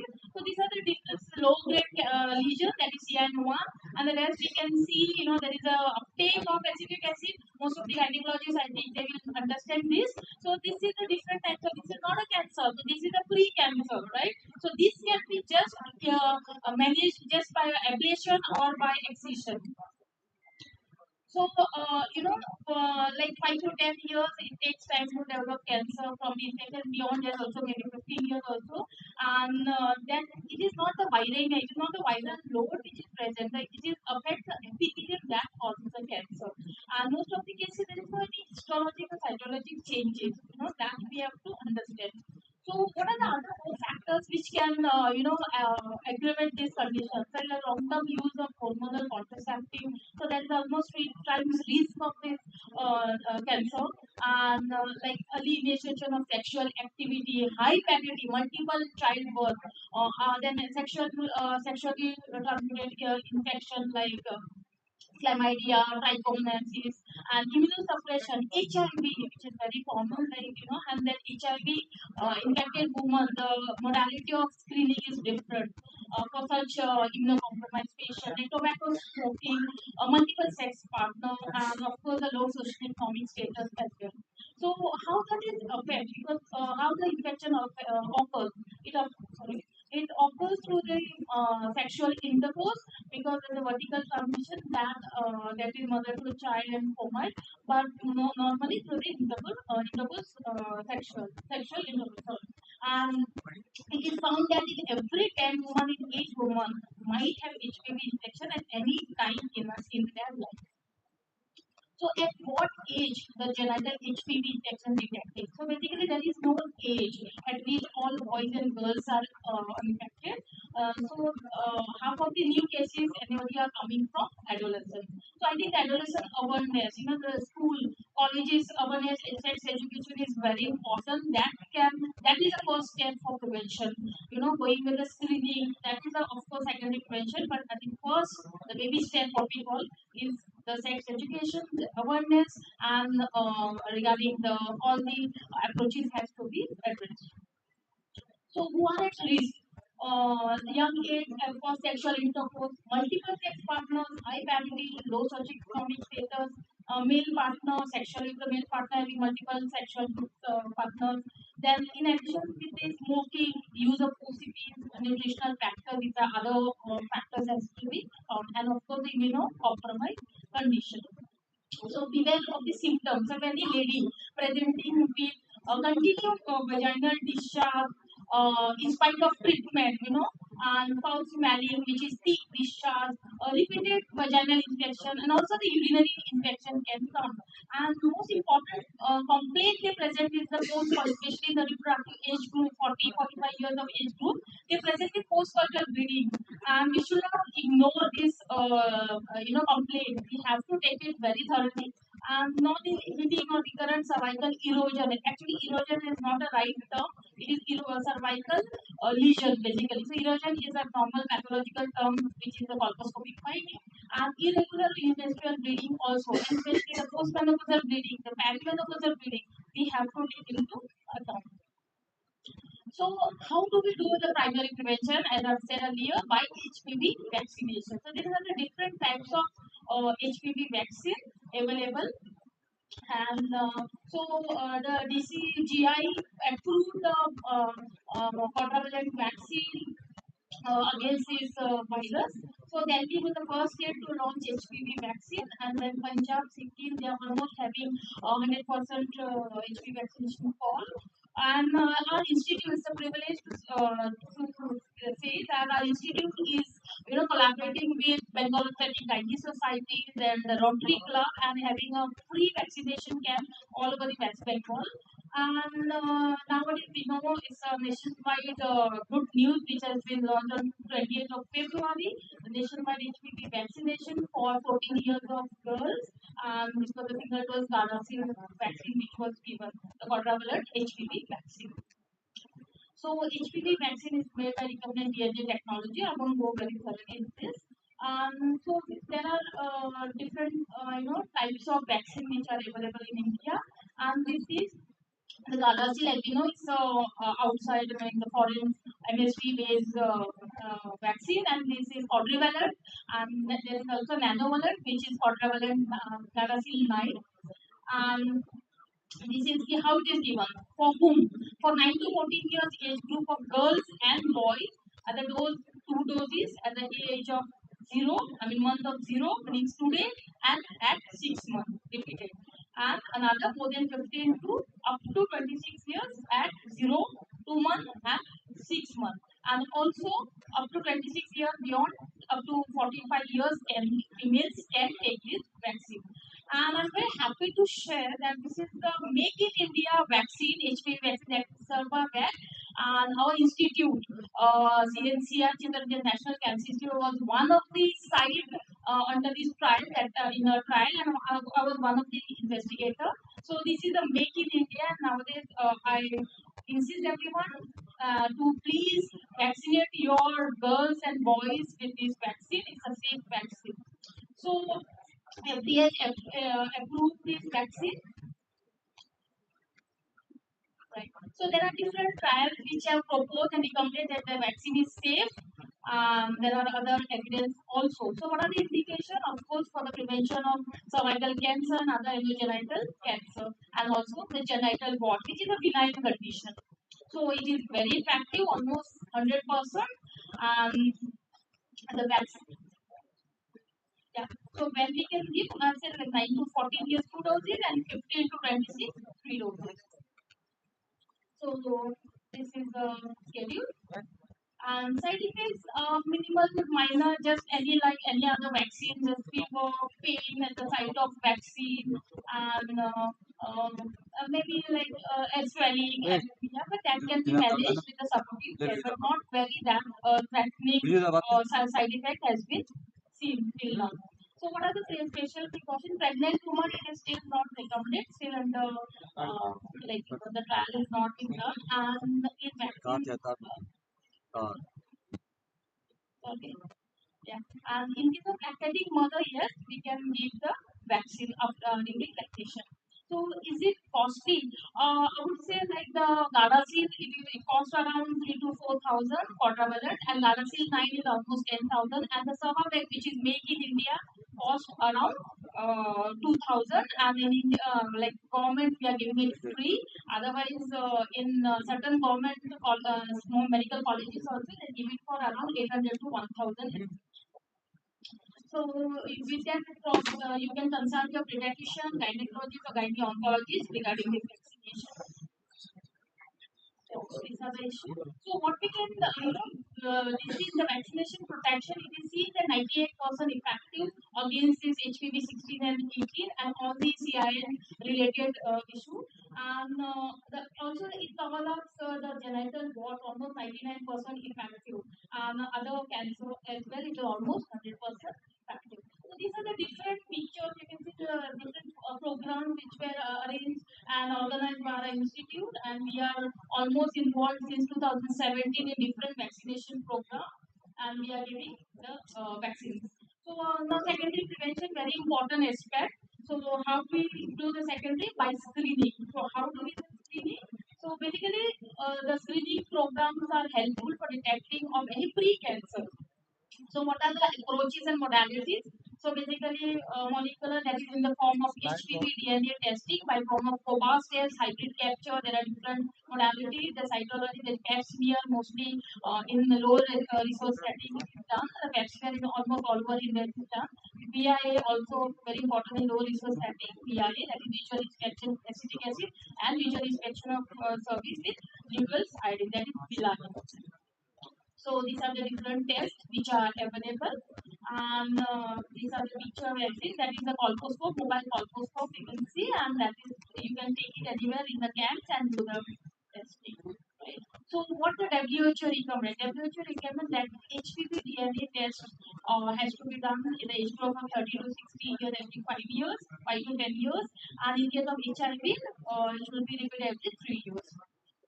So these are the other, society or other recommendation which is placed in the form of Pap or the code testing and only the HPV testing. So this is the FOXI recommendation in 2023. You can visit that is Federation of Obstetric Gynae Society of India. They have published this recommendation and it is there in the website. You can just go through this atlas and you can have a knowledge with the screening and different aspects. So this is the flow chart which is showing how we have to go with the screening. So what the WHO suggests that HPV DNA test is a primary screening test and most effective test and should be started at 30 years and in HIV patient it is at started at 25 years every 2 to 5 years. But to say that screening to be done at least twice in your lifetime, lifetime, because as I said earlier, like every woman have a lifetime risk of almost, getting this, HPV positive or almost 80 to 90%. So screening, so these are the different screen and treat approaches. So these are, it looks difficult but easy to understand, and when you actually practice in your, clinic, it's easier. It's easier and easier to do it. So basically, how do we do it? By VIA, and it is as a primary screening, especially in the low resource setting or maybe in the peripheral where the HPV DNA test is not available, or HPV DNA by a sampling that the woman itself can do the test by inserting the swab into her vagina and take the vaginal cervical smear and the clinician collective. So it can be in a both way. So this is called screen, triage, and treat approach. So this is in the form of cytology as the primary test, and then followed by colposcopy at any lesion. We have to go with the treatment on spot because we know the compliance and the follow-up is very poor in our country. So with that, we should not miss any pre-cancer patient. We should not leave her. We should catch hold her and do the treatment. And HPV DNA as the primary, followed by a high risk triage for 16 and 18, if that is called genotyping, and if it is available, then if it is positive, we have to go for treatment. And then again HPV DNA and triaging to be done with VIU. So both are positive and then treatment. So again, high-risk HPV DNA that is genotyping testing, and then if it is positive, go with colposcopy trial and treatment. So treatment can be form of ablation as per the eligibility or LEAP or what we call LEDs, that is large loop excision of the transformation. So HPV DNA as a primary screening, followed by cytology, that is smear, as a triage, followed by colposcopy and treatment. So this is the flow chart which is showing if we are positive and it is eligible for ablation, go for ablative therapy using the thermal ablation. And if it is not for ablation, go for excision. And if any suspected cancer, just refer the patient to any gynae oncologist because there is the right platform or the right treatment shield provider. We should not do any incomplete treatment over here. And PI positive or not, you should go for hysterectomy. So avoid hysterectomy. So what IR, International Agency for Research in Cancer, proposed that hysterectomy is not the treatment. The treatment is removing the transformation zone which is present on the cervix, and the cervix is the one which is affected by human papilloma virus, which causes cervical cancer. Right. So hysterectomy is not the motive. The motive is to remove the transformation zone. And if HPV DNA test is done, if it is negative, just rescreen after 5 year, 5 years. And if it is positive, then you have to determine the eligibility and go according to the eligibility. If ablation, if ablation. If it is the excision, go for excision. And if it is any suspected cancer according to your colposcopy, you just refer it to gynecologist. So this is again in Kashmir. If you find ESCAS, just do the HPV testing. We recommend HPV testing. If it is positive, then we have to do as a same as colposcopy and treatment. So again, this is just flow chart. So with this, I think you understand like what is the scenario. If anything positive, go for colposcopy, identify the lesion, remove the lesion. So basically, that is the difference. So this is again, in case of HIV patient, the thing remains same. Only the frequency is 3 to 5 years. We have to refer for colposcopy and further treatment. Okay, so these are the things. This is it is a self-tested HPV DNA. Anything positive, go for trial cytology. If it's positive, again colposcopy. So this is the post-treatment follow-up. So if any treatment we follow at 6 months, see for any lesion, then again at 1 year. So ideally at 1 year we have to follow up and see for any lesion and then repeat the HPV DNA. So ideally within 1 to 2 years the HPV is automatically clears off from her smear. So this is the colposcopic picture. We can see the grade 1 lesion and also the grade 2 lesion, and which is HPV 16 and 18 positive. So these are the other lesions. So to understand this, I think we should go with the colposcopy training. It is a very simple way, but you have to really go with the thorough colposcopy training and invest all the gynecologists or gyne-oncologists here in the conference today. Please go through the IR website or OPSI website to get the any conference, the training for this thing, or go through the atlas to understand the colposcopy. Because if you have a good colposcopy, you will identify the lesion and the treatment would be appropriate. So these are the WHO recommendations. See, I have already discussed this as a flow chart, so I don't have to repeat this. But ideally, we have to take the whom to diagnose, when to diagnose, and when to treat. So that is the main things you have to keep in mind. You should not that the patient coming HPV positive go for hysterectomy. I have seen such patients. No, so that is not the idea. So you have to do the testing, see for any lesion, see for any pre-cancer, and do the treatment. Okay, so this is just in brief. So PI is like I have seen many, like suppose in peripheral you don't have any HPV DNA test, but you are doing BIA. If it is positive, what we do? So if it is positive, we have to we have to see whether it is a definitely it's a positive test. So we can go for refer to colposcopy testing or refer to any colposcopy clinic for HPV DNA testing. And we have to convince and counsel the patient that VIA positive doesn't mean that you're suffering from cancer. The counseling is a most important part. Okay, so these are the different modality and recommendation by WHO which has been proposed. And in case of HPV high risk like A16 and 18, the objective test has to be given. It is a cost effective test. It's hardly cost around 1,000 and in private around 2 to 3,000. And in our institute it is free of cost. And we are doing since 1999. We are doing this screening and almost more than 1 lakh. Almost we are touching 1.5. We have screened the ladies all over the West Bengal in different peripheral. So this is just a picture. We can see the way the smiling faces, of the female. I think that makes us also. So the motive hysterectomy is totally unjustified. It has a risk of premature brain cell, which is more dangerous than any morbidity. So I think we should avoid just unnecessary hysterectomy.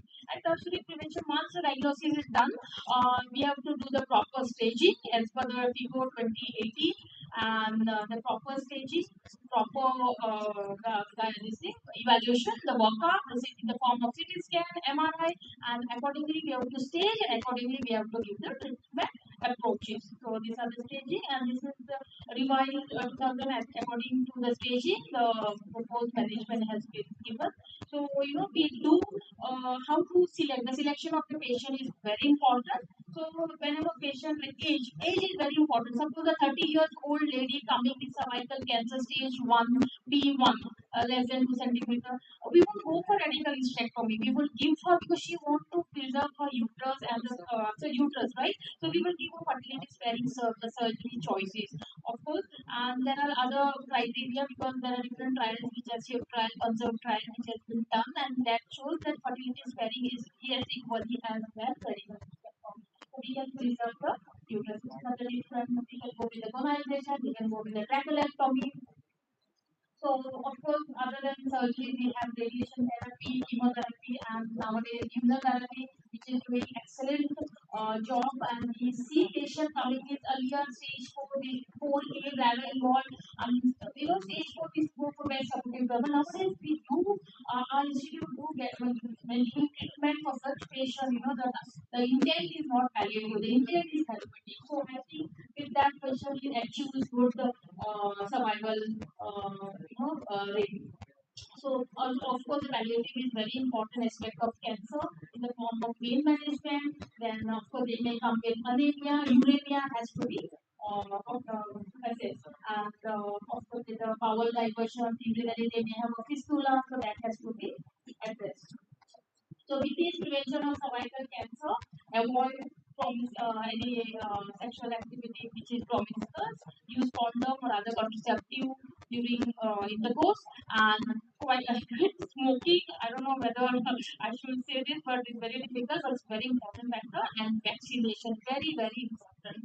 And with this, the preventive aspect, lifestyle changes are always in the form of yoga, meditation, and the nutritional factors. So this is for you and your doctor, and of course also the sun, wonderful gift.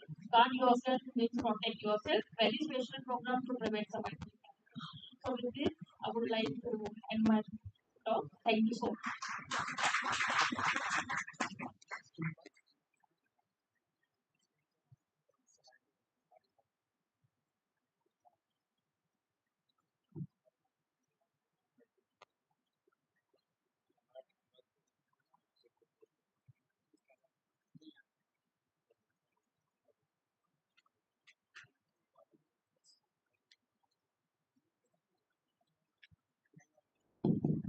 Hello, hello. Yes, sir. Dr. Manisa, thank you for giving the excellent Thank you, sir. Thank you, sir. very very common topics of the cervical cancer. I'm only working with clinical. Are you, how many percent of the direct corpus would be if the patient is suffering from the chronic cervicitis? And it is related to the socio-economic and hygiene because we are the working in a very prestigious institution, being a general surgeon, have all the single sister and us to please examine whenever she be discharged and she examine. And most of the rural patients, socioeconomic low hygiene, they're suffering more the vaginitis and diagnosis and what you see. So, what are you believing in the indirect purposefully or the direct? Yeah, yeah, very good question, sir. Thank you so much. So basically, I would, comment on this that we see HPV very common in rural because now we are involved in so many years. We've seen the urban, population is having more HPV prevalence level. So in our during our screening project, we have seen around 5 to 6% of the HPV positivity. Only. This is just only 5 to 6%. Whenever it's screened, it is positive. Rest they are all negative. And yes, the question what we have asked, sir, yes, it is very important factor. So because what we are doing in a project which are almost collaborative with WHO and also the Indian government of India, and we are going to the peripheral. So we have different, different colposcope. We have AI colposcope as well. As we are undergoing research because it is not the institute only for therapeutic, also for research. It's a research institute. So we are involved in research as well. So we are dealing with the AI colposcope also. So we have a mobile colposcope. So wherever we go for screening, we do the testing, HPV testing, and that is done in the hospital testing. But we do the colposcope. If any lesion, we do the treatment that is in the form of ablation if eligible. And in case if anything as per the criteria, we recall the patient get her to the hospital and treat the patient. So we have a very good project staff, health worker, and they are really communicated and associated with ASHA workers and the different NGO workers. And this is like a teamwork, what CEO sir earlier said. We have to, put hand in hand and we should work as a team. It is not like एक हाथ से ताली नहीं बजती है ना sir. So something like that. I think we have a great team. So in that way we do the screening test. Thank you, doctor, for very enlightened talk on prevention of cervical cancer. We are, Dhanwad and Obs and Gynae Society are also doing so many awareness programs, and every month we are doing pap smear free of cost. And one thing comes in mind that as HPV vaccine works a lot, so government should make a decision that it should be provided to each and every girl free of cost like every vaccine. So this will be a great help for all the patients. And besides this, there should be regular awareness program that we are doing, and uh, still so many patients are not want to give their daughter this information. So we have to teach them, we have to convince them, and if government make a policy that it is must like polio, diphtheria vaccine, then I think it will be work 100%. Yes. Thank you. Yeah, absolutely.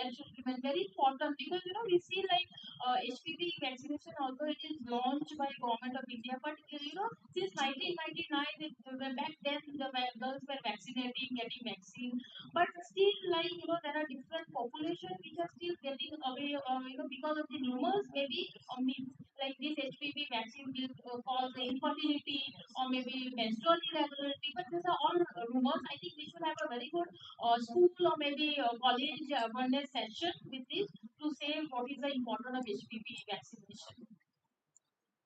Yeah. Thank you, ma'am.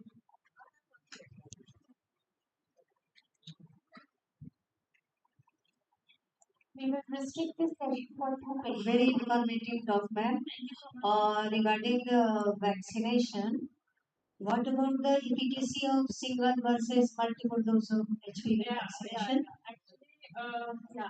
So, ma'am, it's a very good, it's a basically what you have said.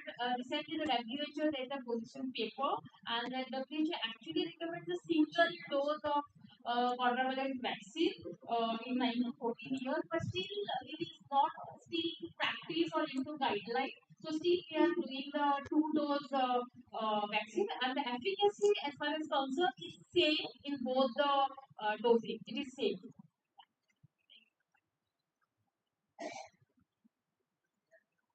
Hello. Actually, I just need one query. Keeping aside the price factor, I mean, the man just asked the same question, and I had the same question. That three vaccines, which is the most, best vaccine of the three vaccines? Like you want to say the Gardasil brand, 9, quadrivalent, the brand. No, of course the quadrivalent is enough because in India the prevalence of I mean, keeping aside the price factor, yeah. don't consider the But price. actually, basically, it is not the brand. Just forget the brand. So it is Okay. basically the type of vaccine. So there Yeah, are bivalent is not available now. Yeah. It is done. So the quadrivalent vaccine which contains 6, 11, 16 Yeah, will be submitted. yeah. So there may be Savabec, which is Yeah. made in India, Yeah. Gardasil. Okay. Now there is another nanovalent which is 9 subtype of HPV Yeah. and Gardasil Yeah. 9. Yeah. So I would recommend in India it is most prevalent is high risk is 16 and 18. Okay. And I think it will be more advisable to give quadrivalent only vaccine for your kid. That is enough to cover up the the prevalence. Okay. Yeah. Thank you so much.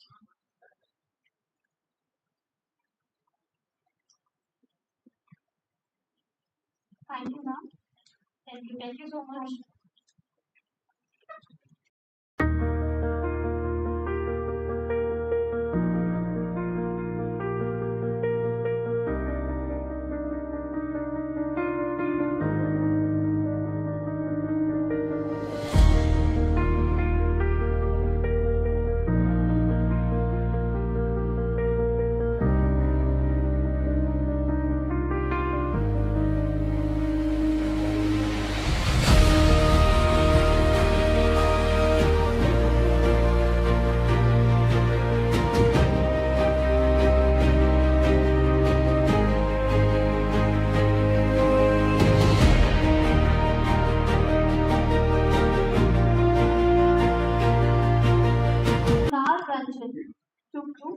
up on the stage and enlighten us with this topic.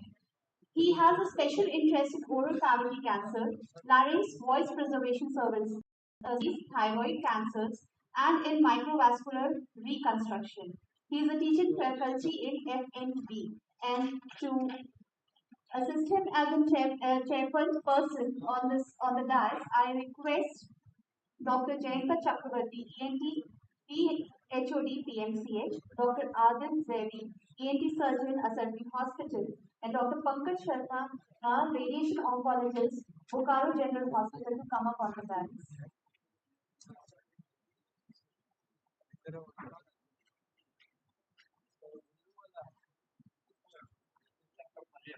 Please, sir.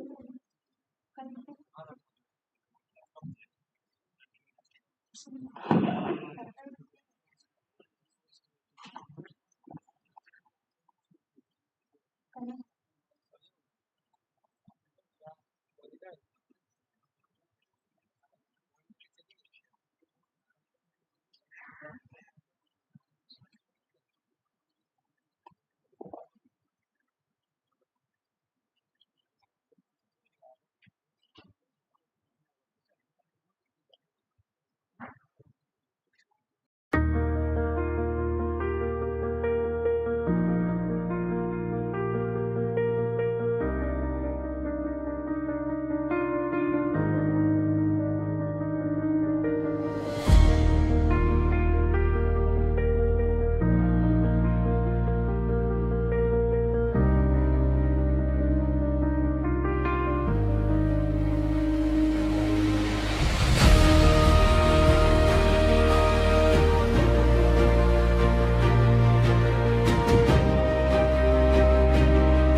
And particularly to Dr. Biplab sir for giving me an opportunity to come here and present a talk. Asarfi Cancer Institute is not a new for me. I was the first one to start here during the cancer surgery way back maybe 3 years back. And I did there around 3 to 4 surgeries in a day. So this topic, role of surgery in head and neck cancer, is a very vague as well as a very vast topic. So just in next 25 minutes, I would like to try to synchronize things, and even I would like participation from our audience also. So very nicely quoted by someone that cancer is a very dangerous disease, but it cannot be more dangerous than a surgeon's knife. The meaning of this thing is that the patients have a lot of faith in us that they are putting themselves under surgeon's knife, and we have to keep that faith, and our surgical protocol and everything should be in that so that we are giving an R0 dissection. If you see the globocon,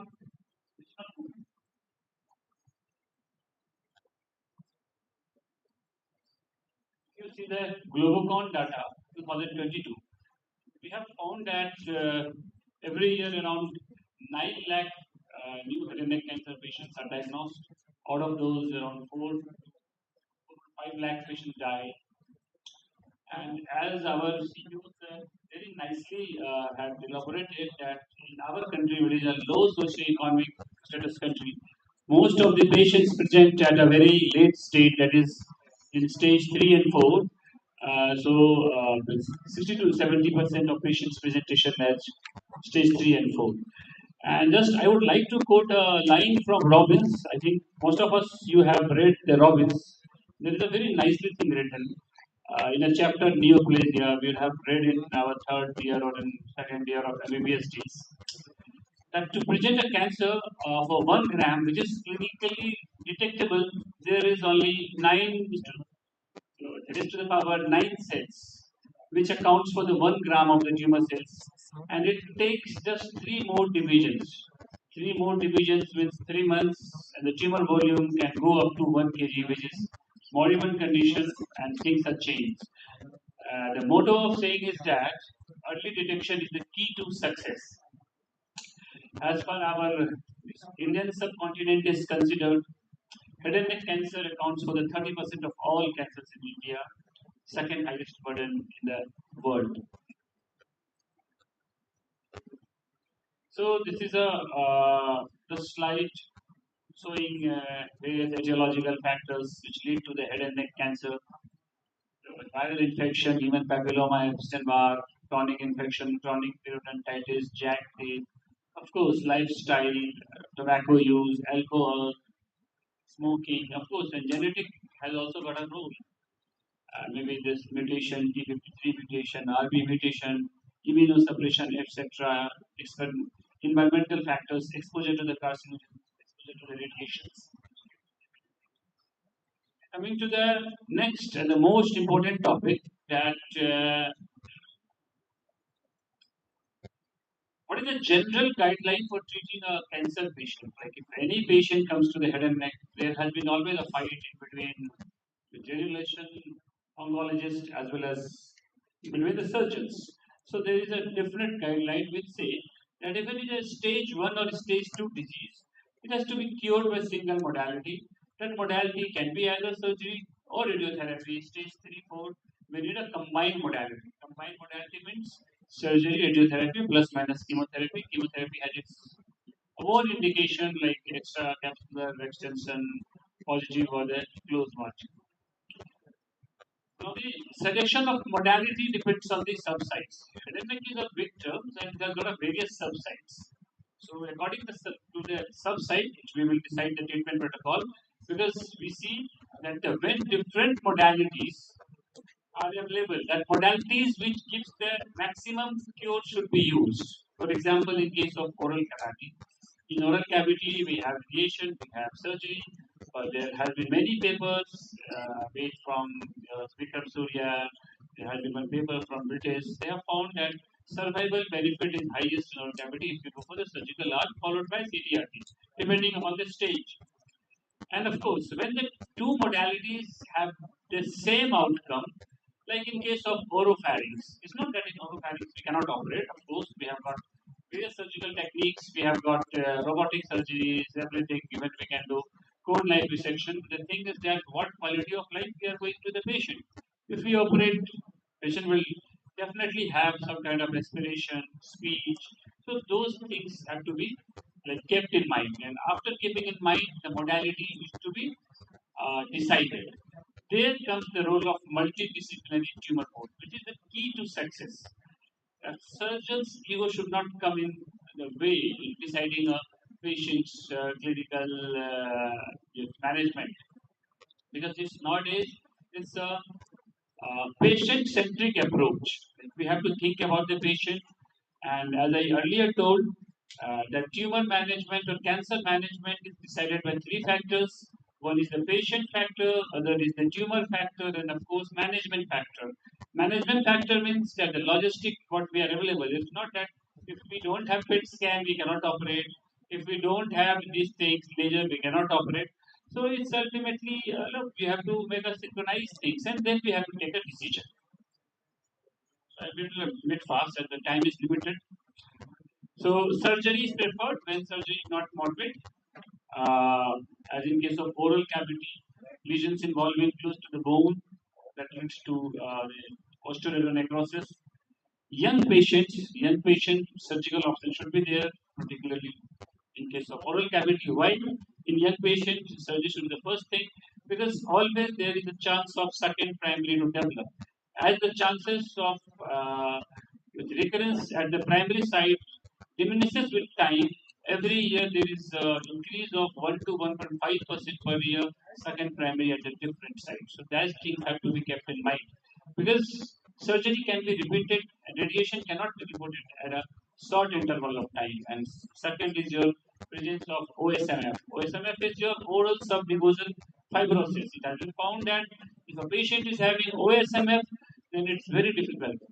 Radiation doesn't work well there, and ultimately it leads to more fibrosis. So these things have to be taken into account. Now coming to the same, like told these things. So what are the anatomical subsites which are the surgeon's domain? For tiny memorial, oral cavity, larynx, thyroid, parathyroid, salivary gland, these have been the surgeon's domain. But of course, oropharynx, this used to be radiation oncologist domain. But with change in time, as HPV, human papilloma virus, has come into play, and there has been a protocol of de-escalation of therapy. It has been found that in institutes, FDA has already recommended 2009 that by using the toss and everything, if there is a disease in base of tongue, if we can resect it, and if we, after resecting, if we go for PORT, that is your EBRT, then there is de-escalation of the dose. De-escalation of dose, like where we are giving around 60 to 60 gray or maybe up to 70 gray. Now we are just going up to 50 to 54 gray. So that helps in diminishing the patient's side effect, dependency on the rice tube, dependency of the peg. So that is the motto. So next, yes. So the multi-disciplinary tumor board is the key to success. Of course, there has to be medical oncologist, head and neck surgeon, radiation oncologist, reconstructive surgeon, speech therapist, radiologist, pathologist. Because as I told earlier, that there should be no ego. Surgical nihilism or the paranoid features like I am the one and no one is better than me. If that thing develops in any institute, the patient's doomsday has started. So just keep it in mind. It should be a team respect and it should be evidence based practice. It's not that what Dr. Kunal is saying or what Dr. Biplab is saying that is only right. What the evidence is. That also level 1 evidence generally we follow. Level 1 evidence, it is the meta-analysis. If according to that, if we follow, take decisions, then the patient is going to be get the most benefit. So the principles of oncological dissection that remains same, be it in head and neck or in any surgery. So the main thing is that adequate margin. One thing which remains in surgeon's hand, that is margin. Margin is the only prognostic factor which can be changed at the time of surgery. If margin is not changed, if you are doing R plus resection, your patient is doomed. Some researchers made from your Mustafa Bulbul, there is a paper. They have found that many of surgeons are of the view that we do a kind of resection and the Trojan comes negative, and then again we do the margin resection. But it has been found that the first go is the best go. Whatever you do in the second margin, that is just an eye wash. You never know which part you have left. So the survival benefit goes down. Not that for because of many medical legal ethics and other things we do it, but for time being there is no evidence to prove that. That revision margins gives a better survival. Then comes your neck management, of course, frozen section and block resection, of course. I have seen that many even with renowned surgeons, they will be doing a piecemeal resection. The piecemeal resection should be always avoided because en bloc resection, the main protocol is that you have to take out the primary tumor with its nodal pathway. If you're doing that, nothing is missed. Because even if a few isolated tumor cells are missed, those tumor cells can get implant anywhere, which are because being a surgeon, we cannot remove entire face, entire head. We have our certain limitations. So, considering that everything, we should always try to do an en bloc resection, and with our R0 dissection should be our aim. Of course, frozen section has got some role, but of course there is some like paper maybe from your like Tata Group or Asim Mishra from Varanasi Group. They have found that if a surgeon is very sure that he has taken a margin more than 7 mm, then there is no need of like revising it because it has not shown any survival benefit. But of course, wherever you are in dilemma, like wherever you feel that your tumor is not proven, there is some fallacy, whether it was of verrucous growth. On those situations, you can send it, just prove it, and then proceed. We have also seen Like we sometimes take a negative HPE consent and then we go for surgery. And ultimately, the reconstruction is also an important. These things I will be discussing in our subsequent slides. So just starting with, since my topic is head and neck, so just I have tried to inculcate a few subsides, starting with oral cavity. Oral cavity has always been a domain of surgery.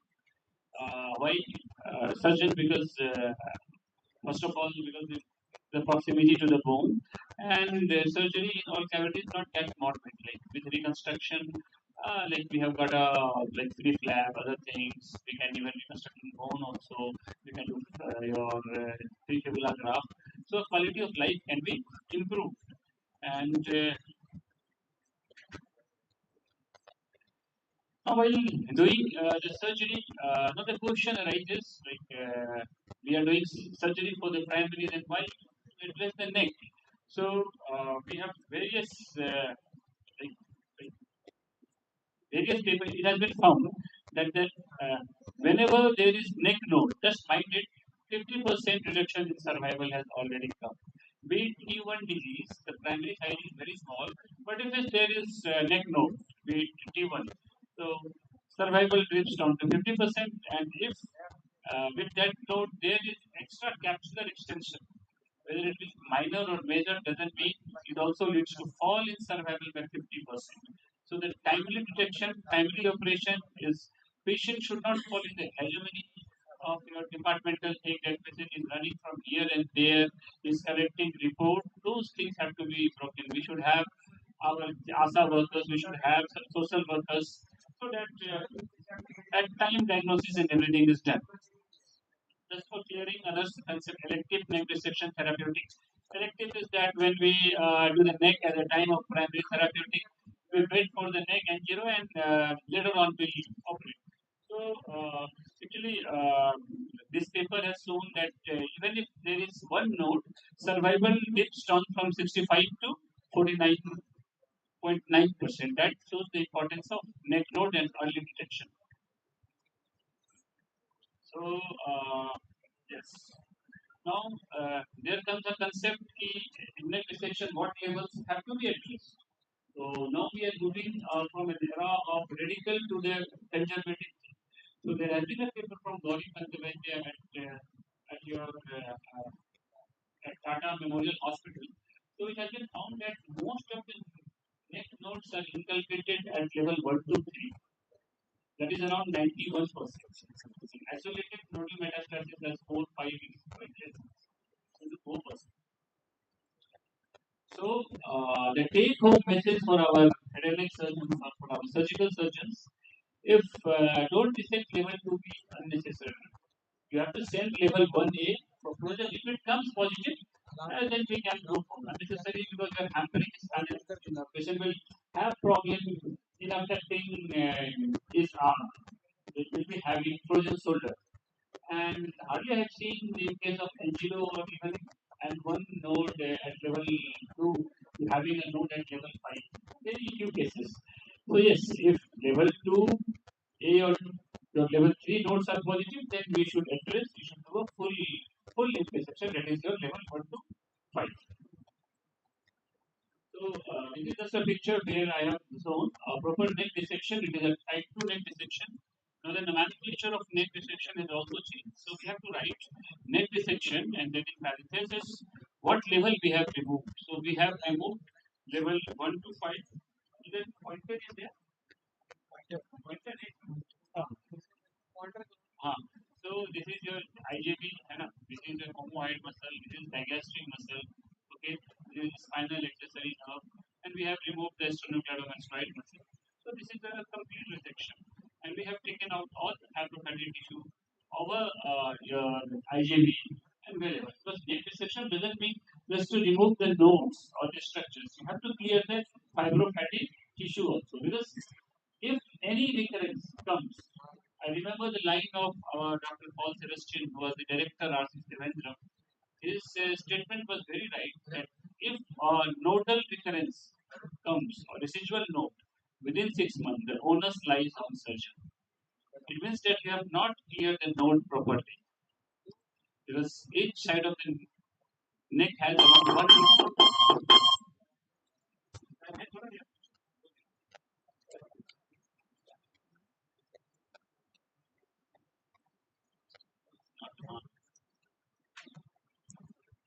So this is just elective and I will skip it.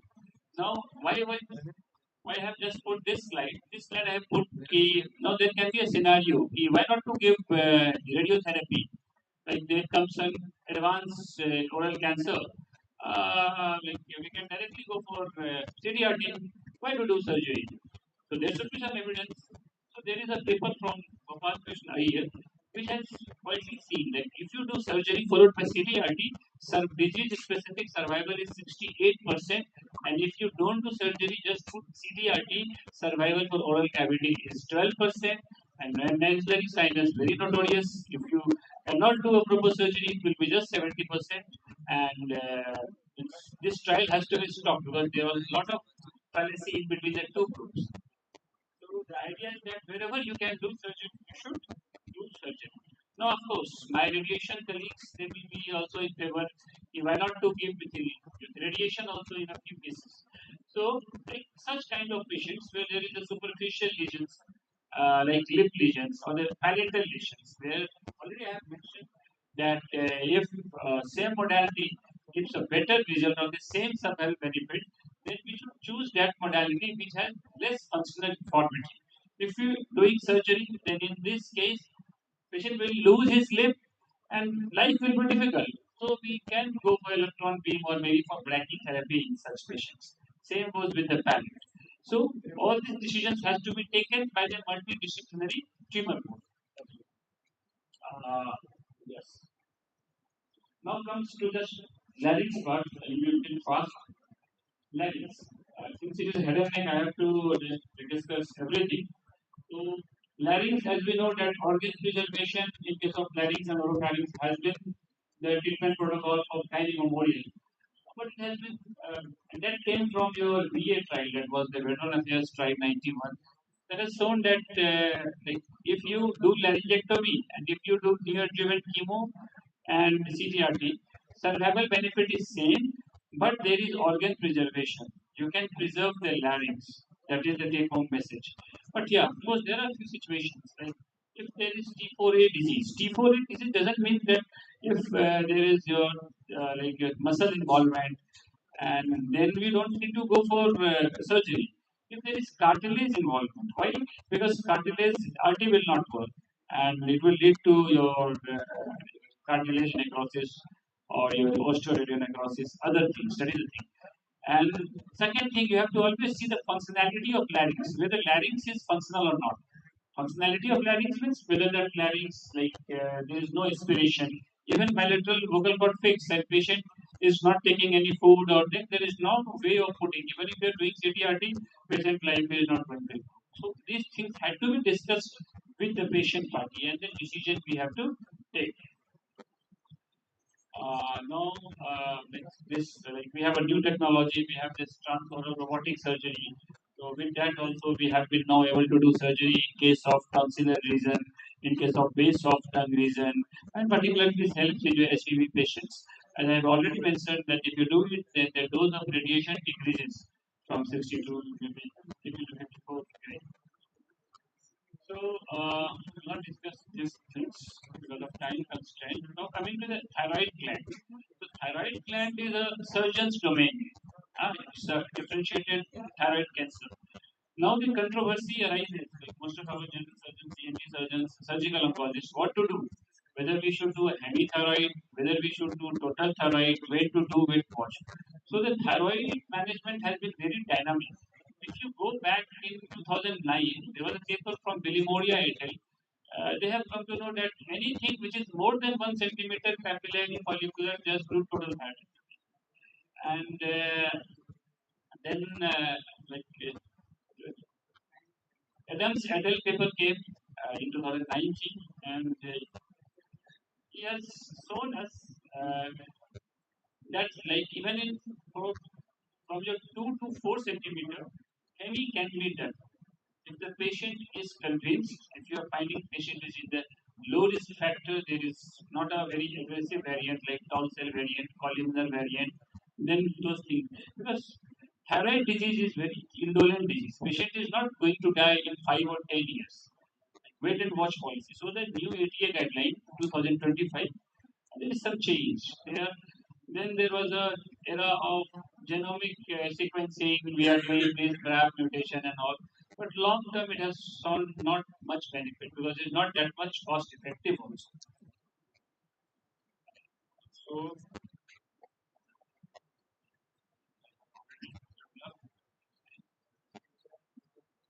now coming to the salivary gland tumors, salivary gland tumor has also been a domain of surgeon also. Because radiation doesn't work much here. The carotid gland is the most common, and as you know, that rule of 80% are benign, 20% malignant. So the thing is that in parotid, had there not been any facial nerve, the parotid tumor would have been just a removal of just a cyst or removal of a node. But because of this facial nerve, which is known as the north pole of this gland, you have to do everything to preserve the nerve. Because once you damage it, it's very difficult to. Here comes the surgeon's expertise. So, like in this case, you are saying that all the nerves have been preserved. This is your frontal, zygomatic, buccal, marginal, and cervical. That should be our approach. In case of parotid, if it is benign, then it's well and good. If it is malignant, also, if you feel like you can preserve the nerve, and at other sites, if there is R0 resection, suppose at other bed, and at the bed of nerve there is some your disease also, then you can just stop for some time. Like you need to go for your removal of the nerve. That is the thing. Bit fast. So these are various types of like what we do. Superficial, total. The superficial parodontectomy, take home message, is the minimum surgery for the malignant parotid tumor. Superficial parodontectomy. Had it been in the tail of parotid, nowadays we are doing adequate parodontectomy, etc. Enucleation, no role, extracapsular dissection. We don't practice always chances of having this. So this is a like protocol. If in case of parotid also, if it is T3, T4A or T4, we do a surgical evaluation. If it is resectable, we resect, surgery done, and then we see the high risk features. Adenoid cystic is always a high risk. So we have to give radiation to that. And if it is unresectable, then we have definitive RT, chemo RT, even proton therapy has a big role in case of these tumors. So this I have already discussed. Superficial, adequate, total conservative, radial. These are the surgical aspects. Now I'm coming to the last part. That is the your reconstruction. It's not that you're cutting; you have to restore it because quality of life matters a lot. Quality of life, if you're just cutting, leaving it, there is no use. So there used to be earlier one step, what do you call it, step ladder approach that we will start from a very small level. We will do a mucosectomy, we will give it primary healing, secondary healing, small flap. No, but this thing has changed drastically. Now, at the first go, we will be taking such a step where we will be doing our best. We do a very complex surgery. We have got microvascular reconstruction. We can reconstruct entire page. We can reconstruct bone. The dictum in plastic surgery is that life has to be replaced by life. If you are removing the bone, then always try to put a bone. If you are removing the muscle, always try to put, because long-term patient will have fibrosis, and mind it, the quality of life is very bad if you don't do a proper reconstruction. So just I will grid lab and all. So this was one case you can see. Another case of BCC. So some of the view that they will use electron beam therapy and all. But of course, when I went for surgery, although the surgery looks very, very, what I have done, I have removed it. No, just by using the Susruta's formula, a simple flap. I use the glandular flap. So just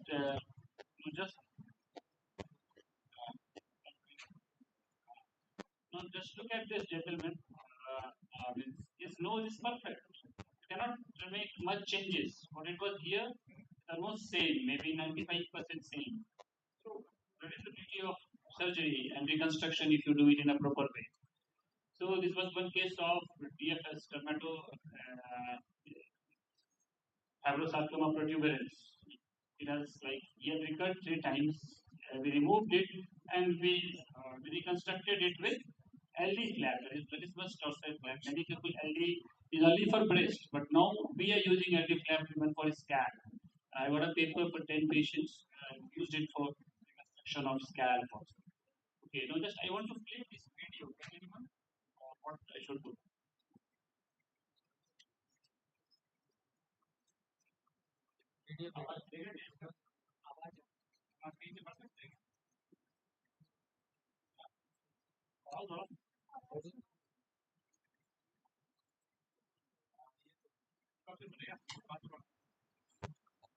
कहाँ कर रहे हैं?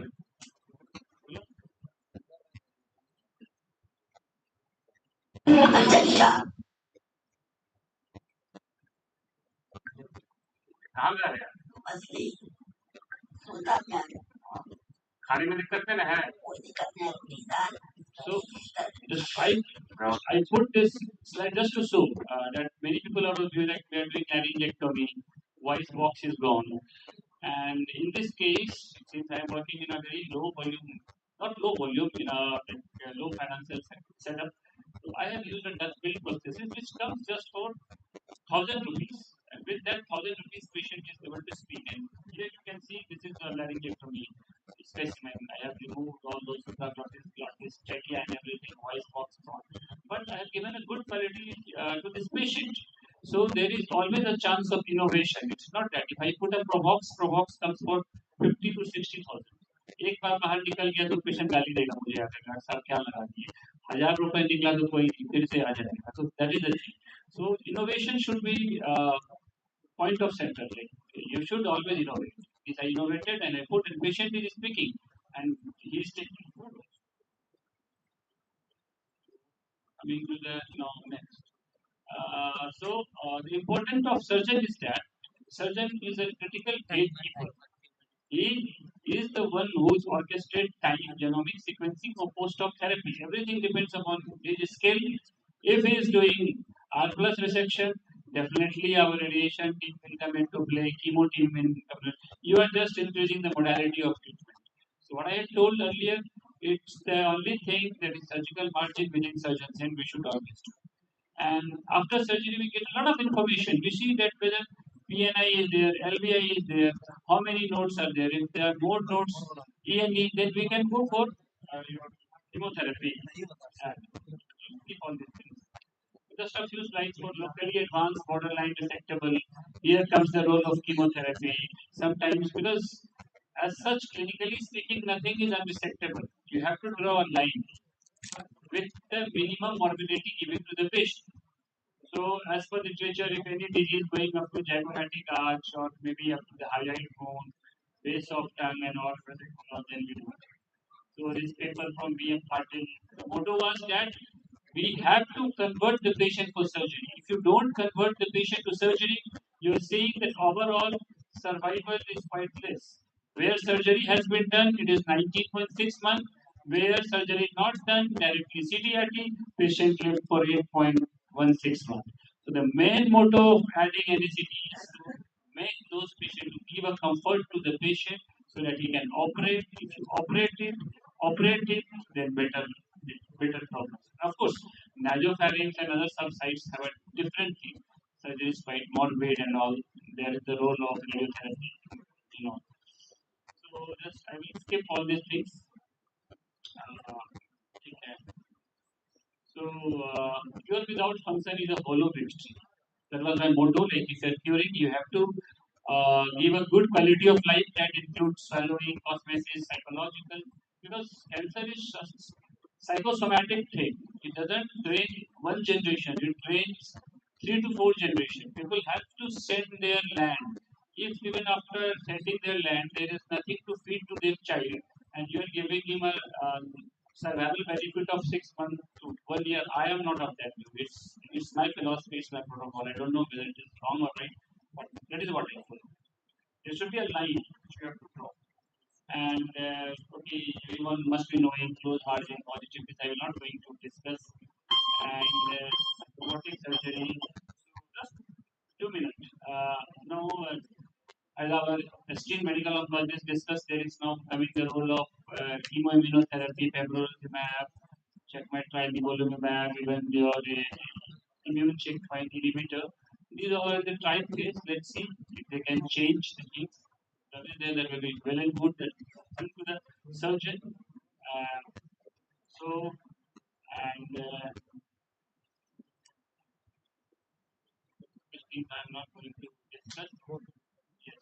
So, decision not to operate is an important factor. That surgical negligence should be there. Where not to operate. The carotid encasement, prevertebral fascia involvement, mediastinal disease. I have come to know that many persons operate maxillary sinus. Disease is going into pterygoid plate and into sphenopalatine foramen, and still you are operating just for sake of operating. You are doing harm to the patient. You are putting the patient on the triple modality. Surgery will cause morbidity.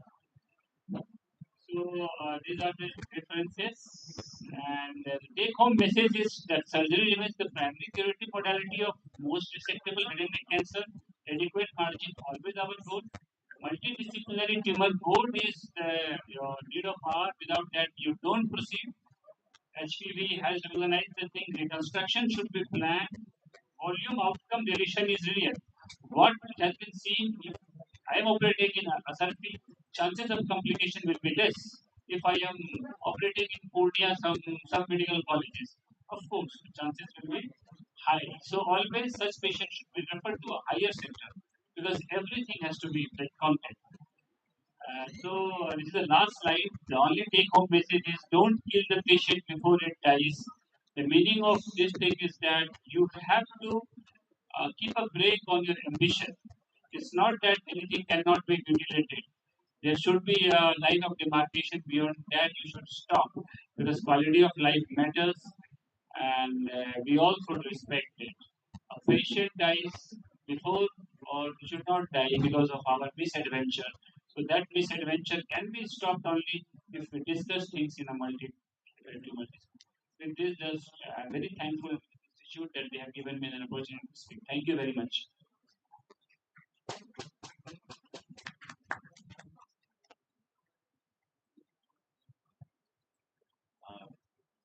Surgeon Kunal, first of all, I congratulate you on this nice presentation. The institute where you are working and from the institute where you have taken your training, that is totally reflected in your nice presentation.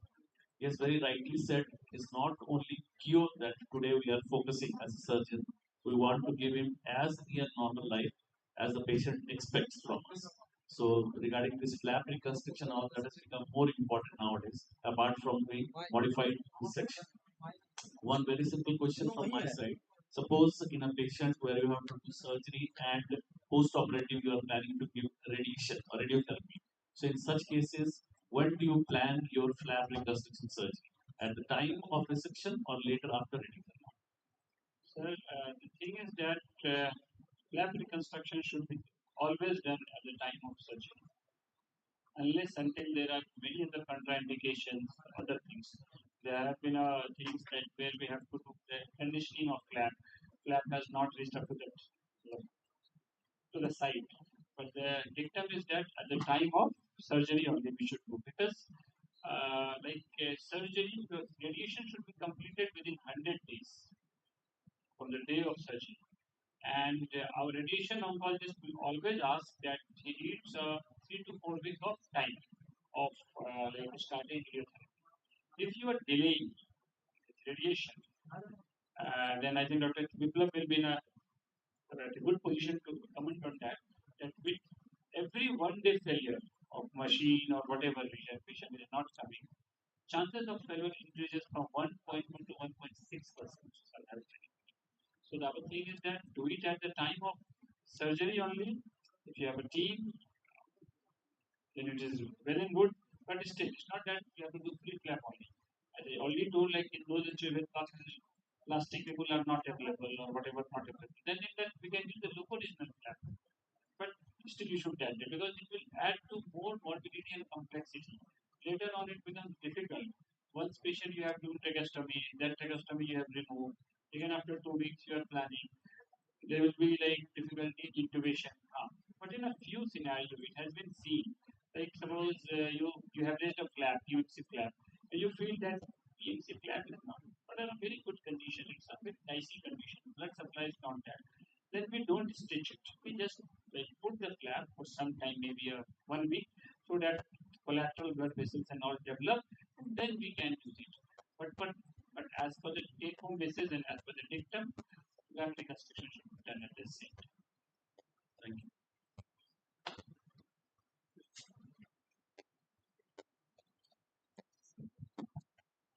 Dr. It was an excellent presentation. Just a small query. What, in your opinion, is the absolute indication for neoadjuvant chemotherapy in your cases? Meaning thereby that you will not take up surgery upfront in those cases. So it's a very controversial question. If you go through the study like McKenzie trial, the meta-analysis of chemotherapy and all, they have shown that neoadjuvant chemotherapy has not got overall survival benefit. Okay, but of course, these things were in that Western world and all. What we are seeing in our place, most of the things are very advanced. E4, T4, Ps. There has been some paper called no meta analysis. As I discussed in my presentation from Vijay Patil and all. A few indications. If a tumor is reaching beyond the zygomatic arch, one, and if your tumor is very close to the base of skull, ultimate goal is to get a margin. Margin should be 5 mm or more than that. If it is up to the hyaluronic bone, then in that case also we can do surgery. But that surgery will lead to total prostatectomy, total laryngectomy, everything. That is going to add morbidity. But till now, data is not in the favor of overall survival anesthesia. It makes your surgical part easy. There are some data to say that your longitudinal control is better, your distant max for the micrometastasis stops. So just a very few limited in case of ITF involvement, high ITF involvement. Disease is going into the infant and corpora, crossing over the sigmoid notch, your disease of the tongue, which is going into the base of tongue, reaching up to the vallecula, where you feel that margin is difficult. And of course, one more, like excessive soft tissue involvement. Because skin is the single organ and the largest organ. Once the disease has come into skin, you never know the lymphatic where it has gone. There is a continuous lymphatic path. Even a few aspirated tumors will come there. So now, just to precise it is just to console ourselves. We are doing a proper surgery. Peritumoral edema is subsiding. It gives us a better fit. Another question comes, a very $1 million question. Like I have given an anesthetic, okay, and what will be the margin? Suppose tumor was 5 centimeter big, and I have given the anesthetic, tumor has become 2 centimeters. Whether you will cut from 5 or whether you will cut from 2. So till now there is no evidence to suggest that. There has been some studies from the trial and all, organ preservation and all. So that has been seen in where pathological response is quite good. Pathological response will come to know only when we are moving. Difference in between the neurological and pathological response. Because the tumor when it swings in a non-homogeneous, it's like cookie crumbling. It's not that tumor is here and we are giving some tumor will stay here, some will come here, some will like a few foci will be there. So the dictum what I have been taught or what I know, you have to be in the same way. So it's always better if a patient comes to you, take a photograph on the patient's photo, mark the marker, and target that thing. Target that thing because there has been like failure because if you are like cutting this part, a few foci is tumor in there. So that is there. Thank you, sir. It was very nice presentation. One question, sir. Yes, I wanted to ask. Sir, what are the key factors you consider for selection of patient of for salvage surgery in case of recurrent radiotherapy after radiotherapy? Very nice question. So such patient generally get in case of laryngophile.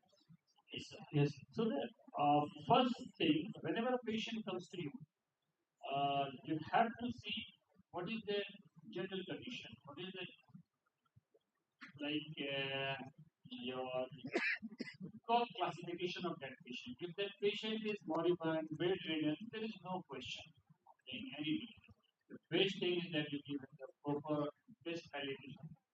General condition should be very good. Secondly, we should do nutritional build-up, and of course, we do the tumor mapping. Because even in salvage setting, my aim is to do a R0 resection. If I am convinced that I can take out the entire disease, considering the fact that complication rate will be high, because once you are giving radiotherapy, then what happens? Your neck becomes difficult, things are clustered, chances of cutaneous fistula, it increases more than 70%. You have to counsel the patient also. Always there is a fear of carotid blowout. Many things, because once your saliva starts draining out or dripping out, those things you have to consider. It should be discussed with a radiologist. You should have a knowledge of PET CT scan. You should discuss with the radiation colleague. But of course, because radiation cannot be repeated very frequently. I told there should be some minimum gap, 1.5 to 2 years. And mind it that in case of bone and all, if the tumor volume is very high, I have hardly seen getting a cure rate. Patient should be considered that he's going to lose that organ. Our aim of giving radiotherapy was organ preservation. So the one thing, patient general condition, what is the patient disease condition, how much is has to be curved, the carotid artery if it is more than 270-degree encasement, what is the status of bilateral IGB. I've seen many persons cutting both IGB and patient die. You have to cut both IGB, it should be stage pressure so that you can open up the collateral vessel. So these things have to be, general condition is the most important thing. If you feel patient GC is bad, so I generally don't touch the patient. Thank you so much. Any question from audience?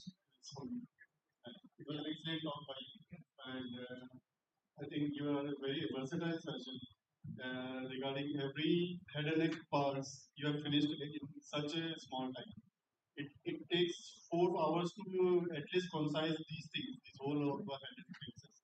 Since head and neck cancers takes 30% of all our body cancers. So, what is your take on the experience or your experience as a flap surgeon regarding post radio chemo radiation and post recurrence treatment? Since you are in a setup which has been a very good setup for these cancers, can you please give us some limelight on your experience? Post-operative. Yeah, post-operative and post-chemo radiation. Recurrence. Okay. After you have finished the surgery, you have given the chemo radiation, and how many cases you came up to have recurrences? Because they depend on the margins. So it's a very interesting question. And the thing is that uh, as the T stage will increase, okay, if it is T4, T4, overall 5 years survival is around 30%. Means out of 100 patients, 30% patient will be on a disease free, 70 is going to have disease. That is what the literature says. What is the margin as we say? We should always aim for the good margin, and that margin should be the first group. It's not that multiple margin, एक बार काटा, Trojan, like for pathology तो जो बोलेंगे they will give it. Medical legal purpose के लिए सब ठीक है, but as a mother knows with the actual child, same way surgeon knows what he has done. Surgeon can tell lie to anyone, but he cannot tell lie to. He knows where the disease. Exactly. So the surgeon should be very honest.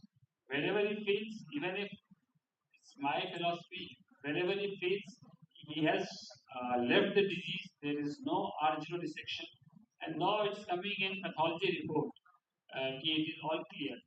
go and talk to the radiation oncologist chemotherapy. I have seen patients dying because of that, just because of this protocol.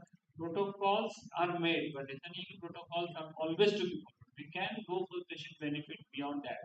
If a surgeon says he is not very confident, such patients should be put in MDT and can be planned for radiotherapy or chemotherapy.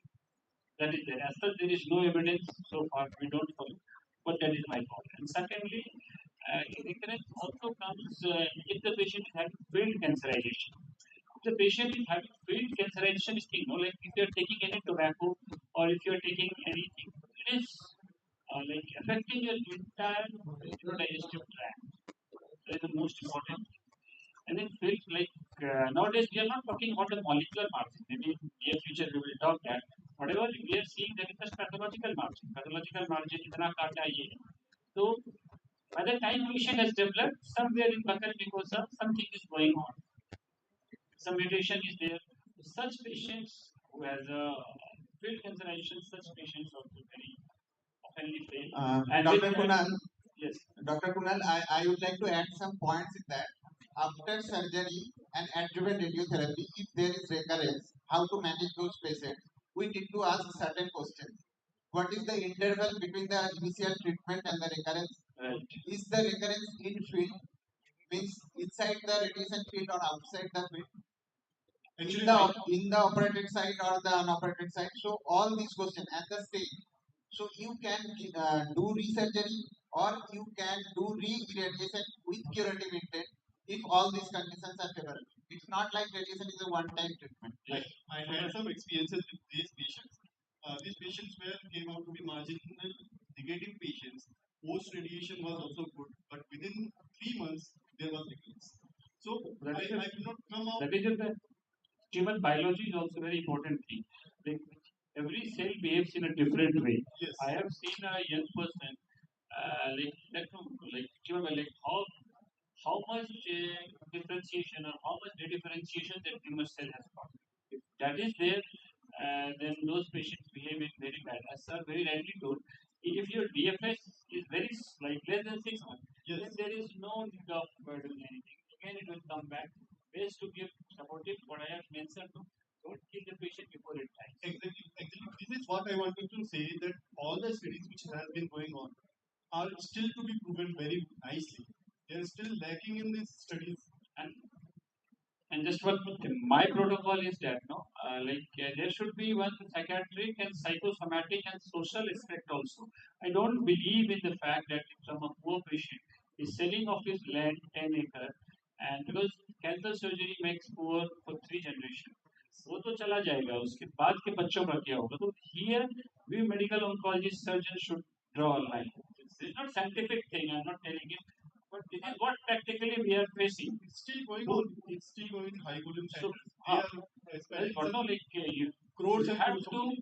stop somewhere. Yes. There is role of palliative medicine, and you can give a best palliation. I've seen कि people operate कर दिया मुंबई ले जा रहे हैं 20 लाख खर्च करवा के आ गए और 5 महीने में चले गए. So those things. I had a rich patient who was asked to get some 25 lakhs rupees of immunotherapy, but sadly he could not survive even 3 months. That is my experience. Another question. Come into what is CPS score, what is the expression of PDL1, and maybe in due course of time things will be more clear. Thank you very much. Sir, Please. from the pathologist point of view, Yeah, please. I just want to know. Sir, what Tata manual says that the margins should be clear both on the surface and submucosal. But when you give the margins, most of the time it is obviously both clear. But when we gross, we find that the submucosally the tumor is present. That is what. So, sir, what do you expect in that case from a pathologist? So, what is the thing? No, that's why the concept of compartmental resection has come into play. Because what we are seeing is the tip of iceberg, vertical, horizontal. What is the third dimension? Yes. Most of the time you fall into that.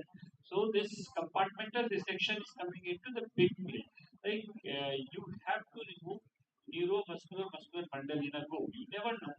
Because depth of invasion is different, tumor thickness is different. Tumor thickness can be 5 centimeter, depth of invasion can be centimeter. Depth of invasion can be 28 centimeter, sorry, 28 mm, and so that is so here lies the role of surgeon. He should always palpate. He should always see the radiological photograph. Am I right? It will give him an idea about his tongue case. If your junior glossal junior height, then essentially is superficial cut. While cutting, always your palpation business. Always palpate it and don't like nail for it. And of course, in a few scenarios, you must be finding no. Those are called your tumor in transit. That is not a known. The thing is that, like if tongue cancer is there, you feel this is known. That is not known. That tumor has only infiltrated into the neck. Such scenarios are very bad scenarios. Most of the time, we have to even stop surgery. So in such cases, And what one more thing, like whenever a surgeon is sending any HP report, it should be synoptic reporting and it should be always in mark. It should be like you should put suture, which is horizontal, which is vertical, lateral, medial, which is the third dimension. And if any confusion, never hesitate to discuss with your pathologist. That is nice. Sir, I just want to know, in such cases, what do you expect from a pathologist? Like I have a margin, anterior margin. I have it as 7 centimeters. But some people think that tumor is within 1 mm. I used to mention both. Okay, although the margin is clear on the surface, but some people say Some people have to know from base how much it is away. Some people are like how depth it is that. If you're finding beyond that tumor cell, there is enough subcommunication. It is very good. But if it is just lying like below and there is you're finding it is 2 mm, 3 mm, then just report never fall in the trap of surgeon. The trap of surgeon means like just to save their own thing. अरे ये report कर दीजिए ना sir tumour board में डांट कम पड़ेगी तो वो चीज नहीं होनी चाहिए Patient is our main center. कोई बात नहीं आप एक्स्ट्रा कीजिए एटलीस्ट इस life thank you very much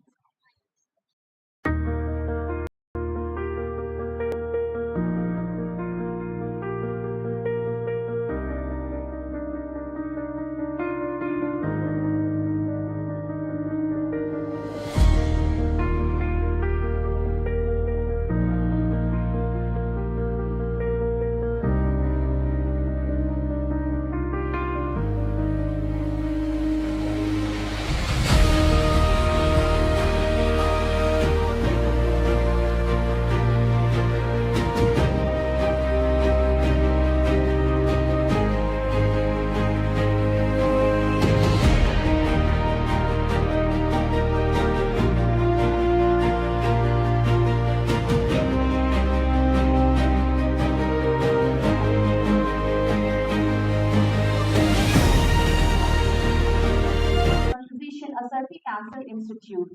To accompany her, I would like to call upon stage the chairperson, Dr. Rajat Mohanty, Medical Superintendent and Consultant Critical Care, Asarfi Cancer Institute. Dr. Kumar Yogesh, Pathologist, Consultant Pathologist, Asarfi Hospital. Dr. Ashok Talpatra, renowned pediatrician of Dharwad. I would request all the dignitaries to come on the stage, please. Now, please. Stay in this room.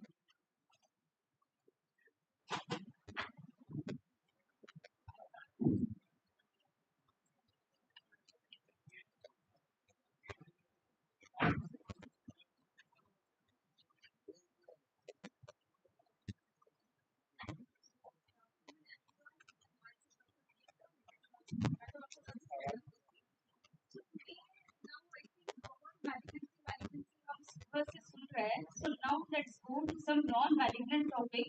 Let's change our mode. Thrombocytopenia, which we encounter in our day-to-day practice, and we are stuck. Platelet कब देंगे, कब नहीं देंगे? We have so many questions regarding that. So let's try to see this topic in detail. So first of all, I would like to tell hematology is a very vast subject. Not only blood cancer and related lymphomas, but it includes various benign disorders.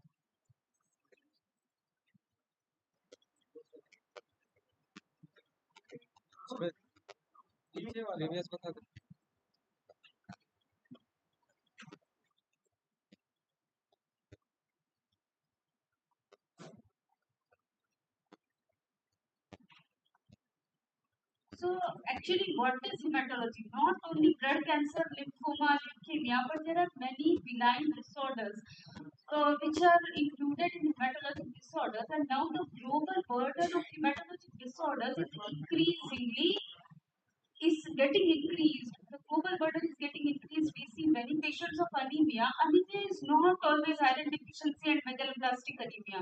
So many a times we have to go beyond this nutritional workup and do a bone marrow examination and everything. So let's see a look at these disorders. So in benign hematology, we generally deal with hemoglobinopathies, plastic anemia, autoimmune hemolytic anemia, ISTP, thalassemia, genetic disorders, hemophilia, and everything. So now regarding hemophilia, I would like to tell we are also starting a hemophilia treatment center at Asarfi Hospital, Alhimba Chandar, which will be inaugurating soon in next week. So hematology is not only malignant disorders, but it includes a lot of benign disorders, which includes all this. So among this, we always encounter thrombocytopenia, which is very common, and we are many of the times stuck with it. What to do now? So how do we approach a patient of thrombocytopenia, and what should be our basic investigations while evaluating a patient of thrombocytopenia? This is the basic investigation. Always remember, don't go with the cell counter. Always do a peripheral blood smear. Before you comment on anything, please check the peripheral blood smear. That is the first investigation. So many of the time the chant platelets are counted in the RBC counter and the RBC count is raised and it's pseudothrombocytopenia actually. So always do a peripheral blood smear. Always look for any associated organomegaly, lymphadenopathy, infection workup, and autoimmune workup. So it is very important to look whether it is only thrombocytopenia or there is associated anemia or leukopenia with it.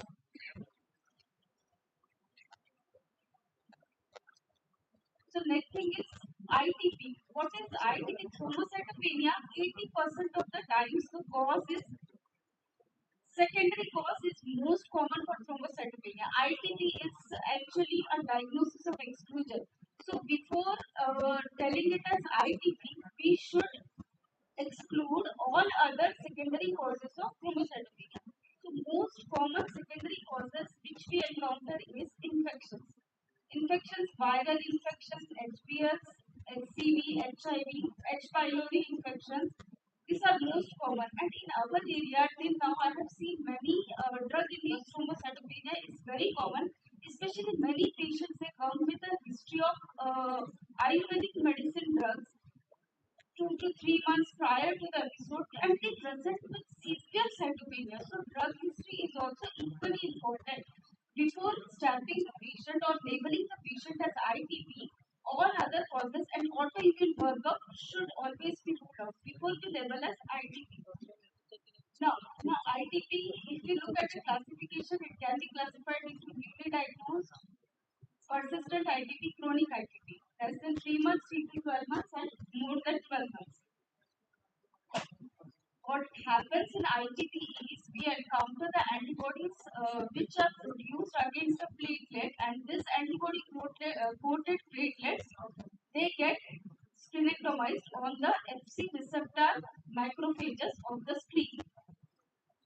So remembering this pathogenesis only, we can give treatment to the patients. Now, how the ITP severity, we will classify the severity of ITP. So we know that PTK, purpura, ecchymosis will be there, and there are many gradings for severity of the bleeding. Grade 1, grade 2, ranging from a minor mucosal bleed to the overt mucosal bleeding.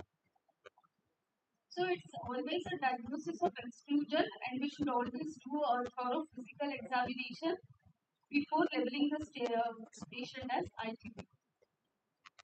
Basic evaluation. Now, in cases of pediatric patients, it is always necessary.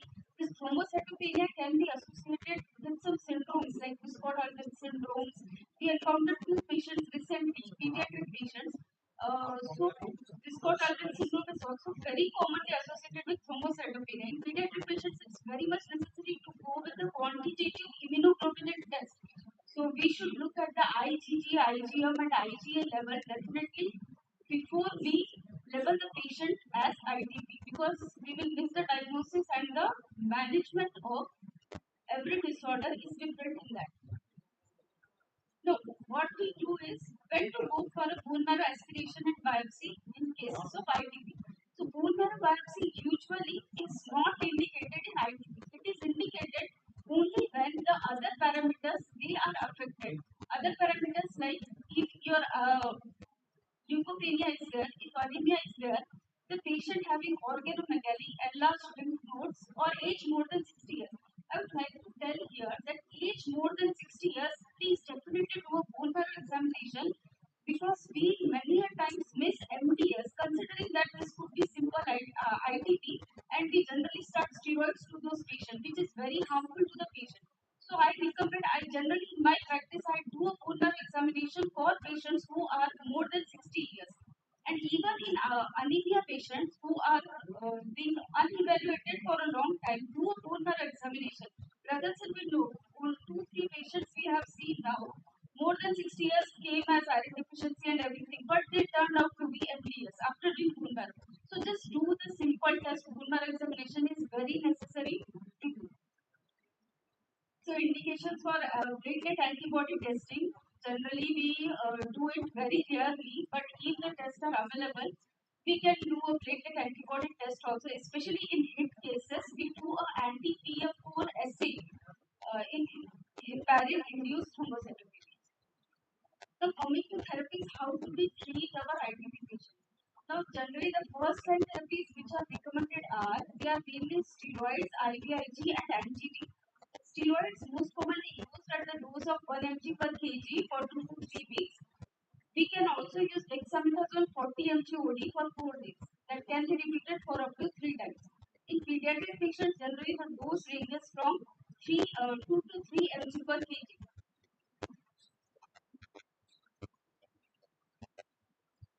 Second line therapies, if the patient is not responding to your first line course of steroids, which is generally indicated for 6 weeks, along with tablet. If the patient is not responding to that, we generally go with TPO-RA agonists, which are mainly altromopag and romiflostin. So avatrombopag is rarely used, but still it is used. Altromopag and romiflostin are most commonly used. They have a response rate of 70 to 80% for long-term therapy.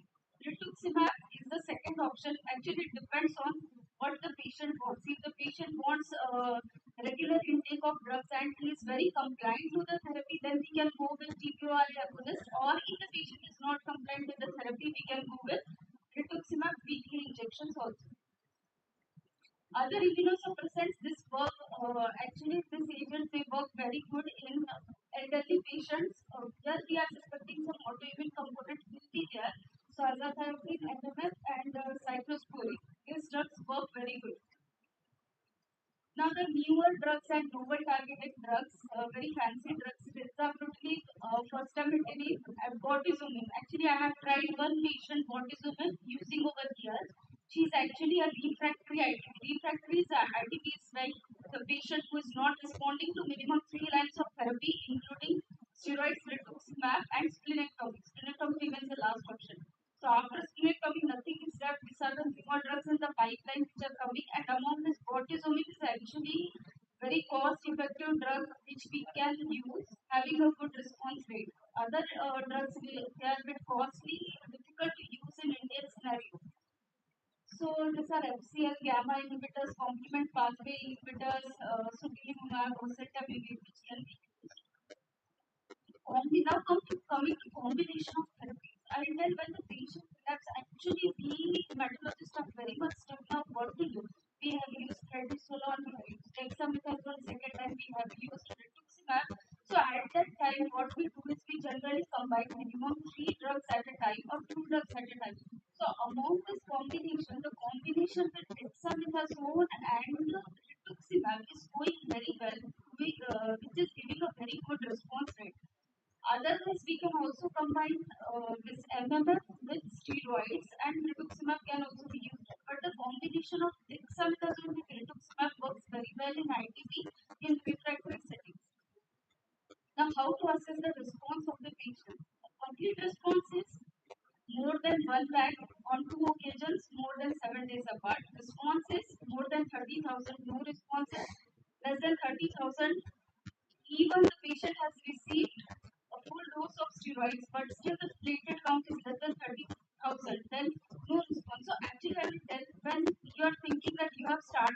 steroids at a full dose, instead the patient is not responding, just do one bone marrow examination.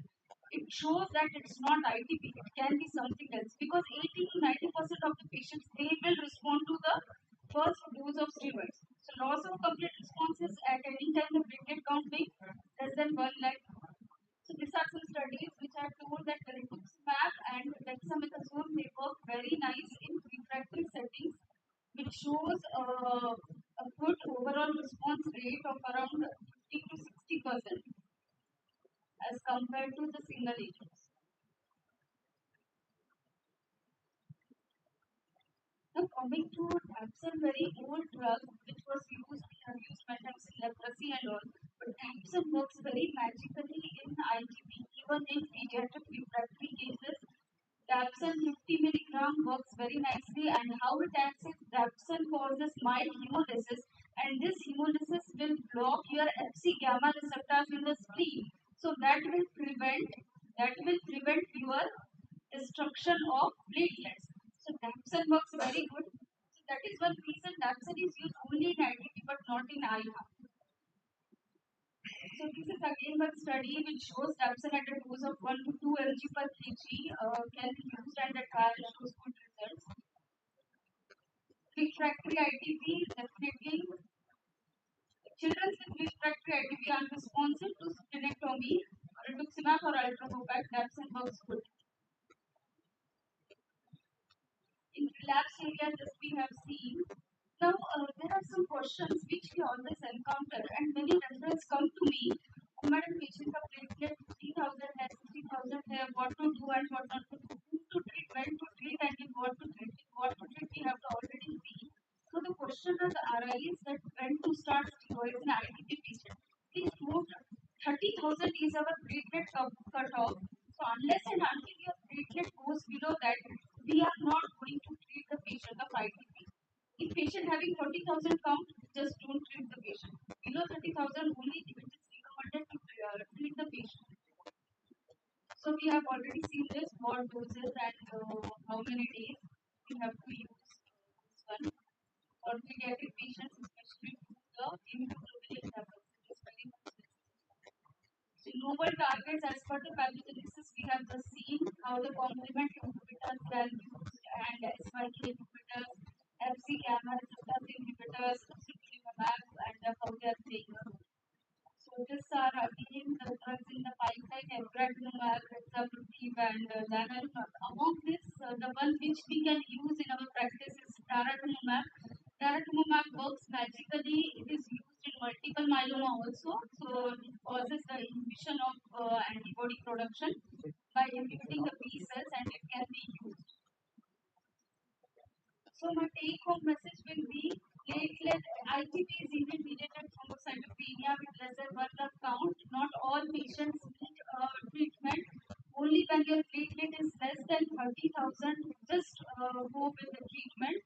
And we should exclude all secondary causes of ITP before labeling the patient out as ITP. Make sure the ITP prior to the administration of steroids. This is very important, the last line, because definitely, because if the anemia and leukopenia is there, and if we are missing a leukemia, we are just destroying the patient. So make sure that if you're not sure, just do bone marrow examination before that, and then we can start the treatment. So thank you for patient listening. I am just telling this not only ITP, we are treating all pediatric leukemias, adult patients, everything. This is just a pH positive ALL who became MRD negative. Just one big bag. We are treating all pediatric and adult patients. Thank you. Thank you, Dr. Priyanka, for your ITP. But actually, the subject matter was thrombocytopenia. ITP you have discussed in details. The last slide one you have shown is very important because before giving steroid, it is mandatory to do a bone marrow. Yeah, yes. If you give IVIG, there is no problem. Yeah. But if you IVIG give is the steroid, safest drug. If you are in very much dilemma, we can use IVIG. But if there is anemia and leukopenia and you are not sure, please don't start steroids. That will harm patient. And he will never get diagnosed. they will mask the diagnosis. Yeah, yeah. If there is something in the Exactly. bottle. Exactly. And one more question. Yes. Madhubala has told me there's a difference between the platelet count if you do it manually and if you do by machine. That Machine is always always gives there. a smaller count. Machine cannot distinguish between giant platelet and RBC. They will Yes, yes, count it yes, in the right. same chamber. So that is why we should always do a manual platelet count. That is must. That was told by me. Yeah, Dr. sir. Madhubala. Sir to always do that, and we also always do that. Our pathology team always do. Thank you, madam, for a nice presentation. And particularly, I will give you some extra weightage because you have stuck exactly to the time prescribed to you. This is very important. Now, I have three questions, rather three problems, which I face in my clinical practice. Yes. First of all, when patients are referred to us, the pathologists, for bone marrow examination, suppose with a platelet count of 20,000 or 30,000, uh, with provisional diagnosis of IPP, Yeah. whether it is judicious to do a bone marrow aspiration or not. This is the first question. Sir, you have to first see whether it is, if you are very sure that it is only ITP, actually bone marrow examination is not indicated in ITP unless associated with anemia, leukopenia or leukocytosis. But if you are in doubt, just do a bone marrow examination. And zero platelet also is not a contraindication. Even we have to do bone marrow in zero platelet. No bleeding will happen. Because all our patients are like this only. All have zero platelet. So, is there any risk of bleeding manifestation? No, no risk of bleeding manifestation. This is one. Second, in many cases, we find the platelet count, even with manual counting or by direct counting, with all precautions, we get platelet count something like 30,000 or 20,000. Even then, there is no bleeding. So, clinicians put a question. Yeah. There is no bleeding with this amount of platelet. Yeah, Is there an it can. explanation for this? Yeah, it can happen. Actually, in ITP, what happens is platelets are giant platelets and they are hyperfunction. But 30,000, 20,000 count is alarming. The patient today, if he is not having bleeding, after 2 or 3 days, he will have bleeding.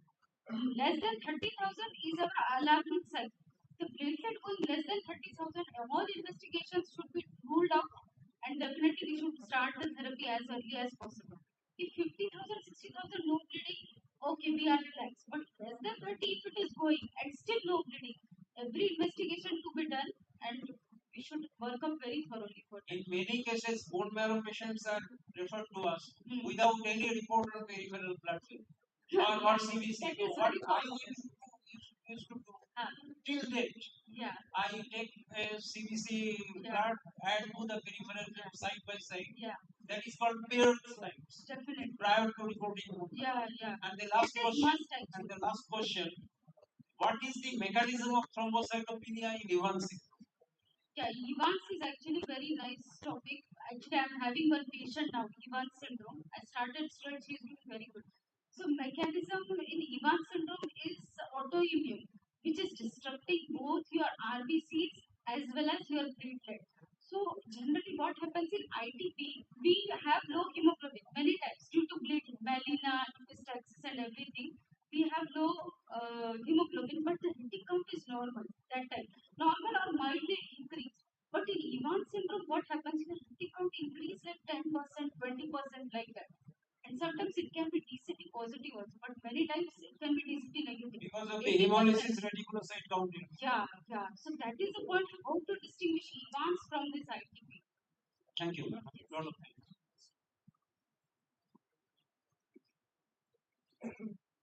Very excellent presentation, Dr. Priyanka. I have a few couple of questions. The first question is that how to differentiate between the true thrombocytopenia and pseudo thrombocytopenia. My second question, how will We'll treat go one by one, sir. So true thrombocytopenia, pseudothrombocytopenia, that is first thing is you have to do a peripheral blood smear because pseudothrombocytopenia platelet clumping will be there because of EDTA induced antibodies and all. So first and most important thing is peripheral blood smear examination because platelet clumps and all they are many a times missed by Coulter and everything. So we should do a peripheral blood smear. That will distinguish. Only one That will distinguish 100%. manual counting. Yeah, manual counting. The second question, the thrombocytopenia in patient with the sepsis. Yeah, very important. How very and important. when to treat? Yeah. Thrombocytopenia in pregnancy, in sepsis, it is so common. I encounter many opinions and referrals in ICU patients with thrombocytopenia. Now, what happens? The most common cause for those patients is sepsis. Just look at CRP, ProCal, and DIC profile, TT, ATTT, and fibrinogen. Patient bleeds, patient is in DIC that time. And at this point, if we transfuse platelet to the patient, that is like adding fuel to the burning fire.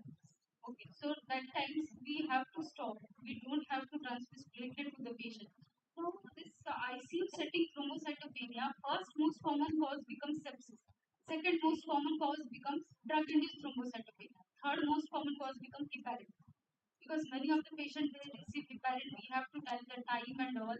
So these three common causes they should be ruled out. Then only you can think of ITP and steroids. Because again, if we start steroids in sepsis, that will again flare up your sepsis. So we have to look at that. And especially, thank you for the question. Many of us have this doubt when to transfuse platelets. So there are guidelines. Patient having fever and sepsis, only if the platelet is less than 20,000, then only you have to transfuse the platelet. And no fever, patient is stable less than 30, less than 10,000 is the cutoff. As such, in ITP, no transfusion is indicated because platelets will be destroyed. But for normal leukemia or other patients, when to transfuse, these are the transfusion guidelines which are there. Last question is coming. Dengue fever. Yeah. So, what is the cutoff value of the Dengue fever platelet? also, sir, we recommend the same. Same But thing. if the patient is having any bleeding, clinically if you are suspecting the patient is having melena, epistaxis, or some bleeding in internal organs or like that, that time irrespective of the platelet count, we have to transfuse the platelets to the patient. But we have seen many times the platelet transfusion, most of the time platelet transfusion not required. So is there any pathological test or microbiological test which can assure that the platelet count will increase and there is no There is indication some of the indexes platelet? like platelet activity. Now the counters which are coming, 11 part, 12 part counters, they have various parameters. So in that maybe sir will be answer to that better. So they have various parameters. If the platelet accrete or PDW, platelet distribution rate like that, if those are on increasing trend like that, so we can suspect that the Platelet size yes, will platelets increase. will be increased because this newly formed platelets they will be bit giant, so the platelet distribution bit will be bit high. So at that time we can suspect that the platelets will come. Even in our transplant patients, now post bone marrow transplant, we use this indices to see when the marrow will recover with platelets or not. So one parameter is size of the platelet. Yeah. The second parameter platelet Distribution width and platelet distribution index. The newer counters, not all counters, 3 part, 5 part won't give this, but 12 part counters will. Okay, thank you. To add two points to that. Third thing is we generally see the trend. How's the trend? Uptrend or downtrend? Generally, first 2 days, next 3 days, next 5 days. So first 2 days tends to fall down. Then once it gets stabilized, then it goes up or goes down. So then we can plan to transmit or not. So that's why whenever patients in the initial 2 to 3 days, we tend to do we treatment twice daily. Once we find the stabilization or uptrend, then we can do once daily and plan the further transmission. Thank you. Viral infections and all, they will recover gradually as And one more thing I want to ask is May I add one or two points? yeah, sir, yeah, please. Please, you can tell that better. As sir told, Yeah. regarding the platelet pseudothrombocytopenia, it is very, very common nowadays with the advent of cell counters. Yeah. And most of the cell counters we use in our daily practice, they cannot estimate platelets accurately. First cause is the blood which is collected in EDT. There are EDTA mediated agglutinations. This is number one. Number two, In Indian population and Indian subcontinent, there is a study by ICMR. About 5 to 10% of population they have mega thrombocytes, large platelets, Our which Eastern India is having very high platelets, particularly 30 to 40%. yes, it is even it may be high also. Yeah. So those are missed. That is Harris platelet syndrome. Everyone can see that. So whenever we examine the peripheral field as pathologists, we look for the platelet count, any distribution disorders, uneven distribution, uneven clumping, platelet size, variations in the platelet size, and platelet regularity. It is very important. Variation in platelet size, even for MDs. Whenever a patient is getting steroids or even blood transfusion, the regenerating platelets they appear as immature platelets in the peripheral film, and these are called stress platelets or reticulated platelets. That's why they are giant. That is an important sign the patient is responding to the Treatment. Except. okay, sir. Hello, ma'am. I have a question. Yeah, yeah. In reporting, we usually don't comment on the morphology of the platelets, like if it is a giant platelet or large or small, or if there is a variation, or if they are present in clumps. Does this really matter in the outcome of the patient? Definitely, it matters. It matters a lot because thrombocytopenia with giant platelet. It can be Bernard syndrome.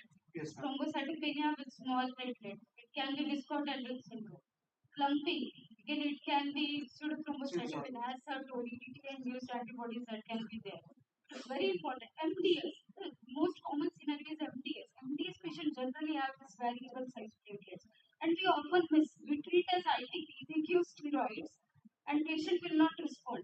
We are harming the patient by doing that. So if we report the size of platelet and anisocytosis of platelet, very important. Thank you. And in your practice, with many patients coming with thrombocytopenia, you told drug induced. Yeah. So, other than Ayurvedic, what are the most common drugs you find patient comes with? Most common drug is generally ICU patients linezolid. Linezolid is used very rapidly and it is prone to cause severe thrombocytopenia. Not only thrombocytopenia, it will cause pancytopenia to severe extent. What is your opinion about doxycycline, ma'am? Doxy causes it, Generally, but not. they give doxycycline. Doxy causes it, but my experience is more with linezolid. And most of our ICU doctors are very fond of linezolid. So patient को linezolid चलता ही है, platelet कम भी That ना is for only gram positive thing, ma'am. yeah, there are other drugs also, sevoflurane and all, second we can shift to that. But what I have encountered, this linezolid is very harmful. Any over-the-counter drugs, ma'am? Any over-the-counter drugs, yes, definitely some, not exactly I remember, but drug-induced sulfonamides, these are very common to cause this thrombocytopenia. Sulfonamides they will cause thrombocytopenia. Yes, it is a known fact that linezolid causes thrombocytopenia. What we recommend is don't give linezolid more than 1 week. Yeah, exactly. Yes. And the thrombocytopenia is a very common feature in gram-negative sepsis. Yeah, exactly. Especially in newborn babies. And SGA, IUGR babies. That will be Very commonly we encounter thrombocytopenia. What you give platelet transfusion, it hardly lasts for 3 to 5 days. It's not yes, it won't increase. One is what we do platelet count increment. We check generally giving so much of platelets now, they generally develop antibodies. That is different topic. But we check a platelet count increment also. Sometimes platelet antibodies to the transfused platelets they also develop. Yes, right. Because So limited some platelet transfusion. sometimes they do a platelet cross matching. If not, we have a HLA matching platelets. We can do a platelet cross matching, a simple test we can do. So that we used to do in our previous institute. Thank you very much, ma'am. Yeah. I would like to add one thing. From all the clinicians, I request that never believe on the CBC machine for platelets, Exactly. because the pathologist can only understand even 7,000 count comes out to be 2,30,000. Yeah. So never trust on CBC machine for the platelets. Thank you so much. Talk to your pathologist directly. Yeah, that's what I want to add. Otherwise, we will miss it. Anytime you find thrombocytopenia, do call pathologist directly and discuss about it. As per giant platelets there or not? Thank you, madam. Yeah. Excuse me, ma'am. Yeah, a patient of ITP is scheduled for surgery and the patient's platelet is 50,000. What is the platelet? 50,000. 50,000. Now it depends which surgery is planned. Major surgery. Major surgery. So 50,000 we cannot go. Major surgery platelet cutoff is 1 lakh. At that time, what you can give is we can go for a triple combination. Major surgeries, 1 lakh is the cutoff. Minor surgeries, we can go with 30,000, 50,000. But for major surgeries, platelet cutoff is 1 lakh.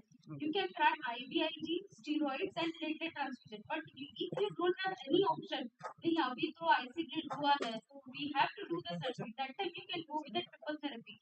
Do platelet transfusion, give IVIG, and start steroids and explain the risk. But if you can wait for some time, that is, you have time in your hand, then you can wait at least for 3 4 days because IVIG is the fastest acting drug in ITB. It will respond in 48 hours. Steroids take time to act. Thank you.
Good afternoon to everyone.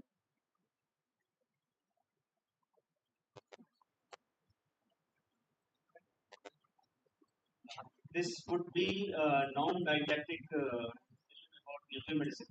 So I would request the organizers, if possible, they would distribute at least a couple of microphones in the audience. So to begin with, since the department is the name of the department begins with the word nuclear, so I have ended it with arsenal because they both go hand in hand. So what I mean to say is that actually the terminology of nuclear medicine came because as we go behind a few years, this branch evolved from medicine. So the name medicine is attached and below, and the word nuclear is only because the molecules which are used are radioactive. So the name stuck for a long time, but gradually it was assessed that this modality actually presents the functional information of the object or organ of interest. So as of now, we are in the process of refactoning this branch as functional imaging. Going forward, they are under the umbrella of nuclear medicine slash functional imaging. We have got three different, almost separate but integrated domains. They come under the banner of PET-CT, gamma imaging, and theranostics. Theranostics is actually an amalgamation of two words, that is therapeutic and diagnostics. So, and incidentally, theranostics appears to be quite new kid in the block, but actually it's the oldest one. It started somewhere in 1920s with typical 131 iodine radioactive ablation therapy, both low and high doses. But the new blockbuster is of course PET-CT, and I suppose everyone in this house as of today knows a little about PET-CT. Uh, in Indian diaspora, we have almost 95% of our patients in the domain of oncology. And in non-oncology, we have got cardiology, neurodegeneration, and autoimmune. I would actually hold this slide for a few minutes and would love to engage in few questions if possible, because this would be, as I mentioned, would be a non-didactic, so everyone comes to know about it. At least add some few bit of nuggets of information from my end if possible, and that adds to their already existing repository of knowledge and enrich their, I would say, the database of therapy availability in Dhaka and Jharkhand per se. So, non-oncology, we have cardiology, neurodegeneration, autoimmune components, diseases rather, and then in gamma imaging, actually the basic difference between PET and gamma is nothing but the energy spectrum. In gamma, we usually hover around 140, 141 to 142 keV, the energy of the rays, and in PET CT, whenever the energy of the rays is above 511 keV, it is classified physically as per the laws of physics into a PET component. The basic physics is like in PET we have got a matter and antimatter which collide and they emit two rays at the same time in the opposite direction, which is detected by the detector. And taking the time delay in detection of those molecules, the 3D model is generated after almost, I would say, 37 iterations. And that database is calibrated and a 3D image of the human body or the specimen is collected or generated. Similarly, it happens in the gamma imaging section as well. But the basic difference is that gamma is majorly a 2D modality, whereas PET-CT is a 3D modality. Gamma can be converted into a 3D modality if a CT component is added, and that is why, as of now, the new machines which have come up are called SPECT-CT. Actually, it's the single positron photon emission computed tomography. The CT is added to the gamma instrument, just like the CT is added to the PET machine. So both the images have, both the instruments have a CT component added, and we have got a physiological as well as physiological as well as anatomical imaging superimposed above each of the slice by slice, and a 3D in 3D images are generated. And going forward, further difference would be gamma imaging is primarily organ slash tissue based, whereas PET-CT is usually, if we discount the non-oncology section, it's mostly the whole body is taken into account, right from the vertex to vertical, usually, except in melanomas and multiple myeloma, where the vertex to toe we include in the field of imaging. But in gamma imaging, usually we go about the organ specific, because the common radiopharmaceutical which is used in gamma is technetium 99M. What we do different is that we attach different ligands which are organ specific. So technetium 99M would be a common factor, and then the different peptide ligands, small low molecular weights, are added, which are tissue specific, or I can say organ specific. This is a very nominal description. So those ligands which are attached, they would either go to thyroid or generally parathyroid, depending on the ligand used. Similarly, for gastroesophageal reflux, gastric emptying, and occult bleeds. Renals, we have got DTP and DMSA skeletals for both malignant as well as metabolic diseases, and we have got lymphatics, cardiacs, and ventilation perfusion scans and all. So in all these cases, a different ligand is attached to the common radioactive molecules, which is done in-house, and they are totally safe. They are totally safe, GMO fast, and they have got zero contamination whatsoever. They are injected with very small trace amounts to the patient, and after the necessary period of, like, depending on the scan form, in viral scans there is no waiting period, but in, like, in bone scans or cardiac scan, there is usually a waiting period of 30 to 40 minutes, which goes up to 2 hours. And going for theranostics, the top is RIA, that is radioiodine depletion, followed by MIBG, PRRT, lutetium 177, Bolton palliation, and all. So as of now, if I mention all the radioisotopes which is used for therapy aspect, we have got almost 90 molecules which are, as of now, being used in India in various centers for therapy itself. So if anyone has a nominal idea regarding therapy, I would say we are the world capital in therapy, especially in the nuclear medicine domain, because we have got the largest number of sanctioned molecules as well as the largest number of patients being treated with such radioisotopes. So any queries from this slide? Yeah, please.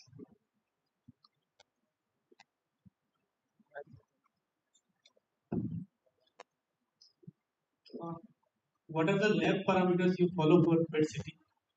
Depending upon, so again, if genomic name, generic name is used like PET-CT, it's usually the FDG PET-CT. FDG is nothing but a sugar analog. So we tend to keep if the patient is non-diabetic, as of now, because of increased sensitivity and improved instrumentation, we can go up to 150 milligrams per deciliter of glucose. And even if the patients are diabetic and we have got a strict, I would say, uh, diet restriction protocols, and even if the patients have blood sugar more than 150, we can still manage in-house using low dose and short-acting insulins and get them in the doable range and the scans are performed. So blanket statement would be 150 milligrams, but I have performed patients with who have sugar more than 250 to 80 and all. Only when the sugar is not in the range of investigation, then only we go for and if the PET-CT is performed for any other molecule, like if it's performed with PSMA, that discounts the glucose monitoring and we can do on the go. Similarly, for DOTA, NOC, and GATE, we don't require glucose monitoring. And also, if we go for FAPI, FAPM, which is like I would say the most effective and the latest kid on the block, it's actually a blockbuster. Again, we don't require glucose monitoring for that. Glucose monitoring only for everything, except that nothing else. Is it random value? Sorry? Random value? Yeah, it's a random. Morning fasting, preferably. High sugar value will alter the report. Sorry? High sugar value will alter the report. It does alter, it actually impairs the uptake of FDG into the malignant tissues because this imaging basically what it does is it subtracts the foreground from the background. If glucose level is higher, the background radioactivity of FDG would be much higher. So after numerous iterations, still the foreground would not lighten up as you all know, we provide beautiful golden images. So that image is impaired and so the interpretation as well. Thank you. What is your experience on infectious diseases with PET-CT?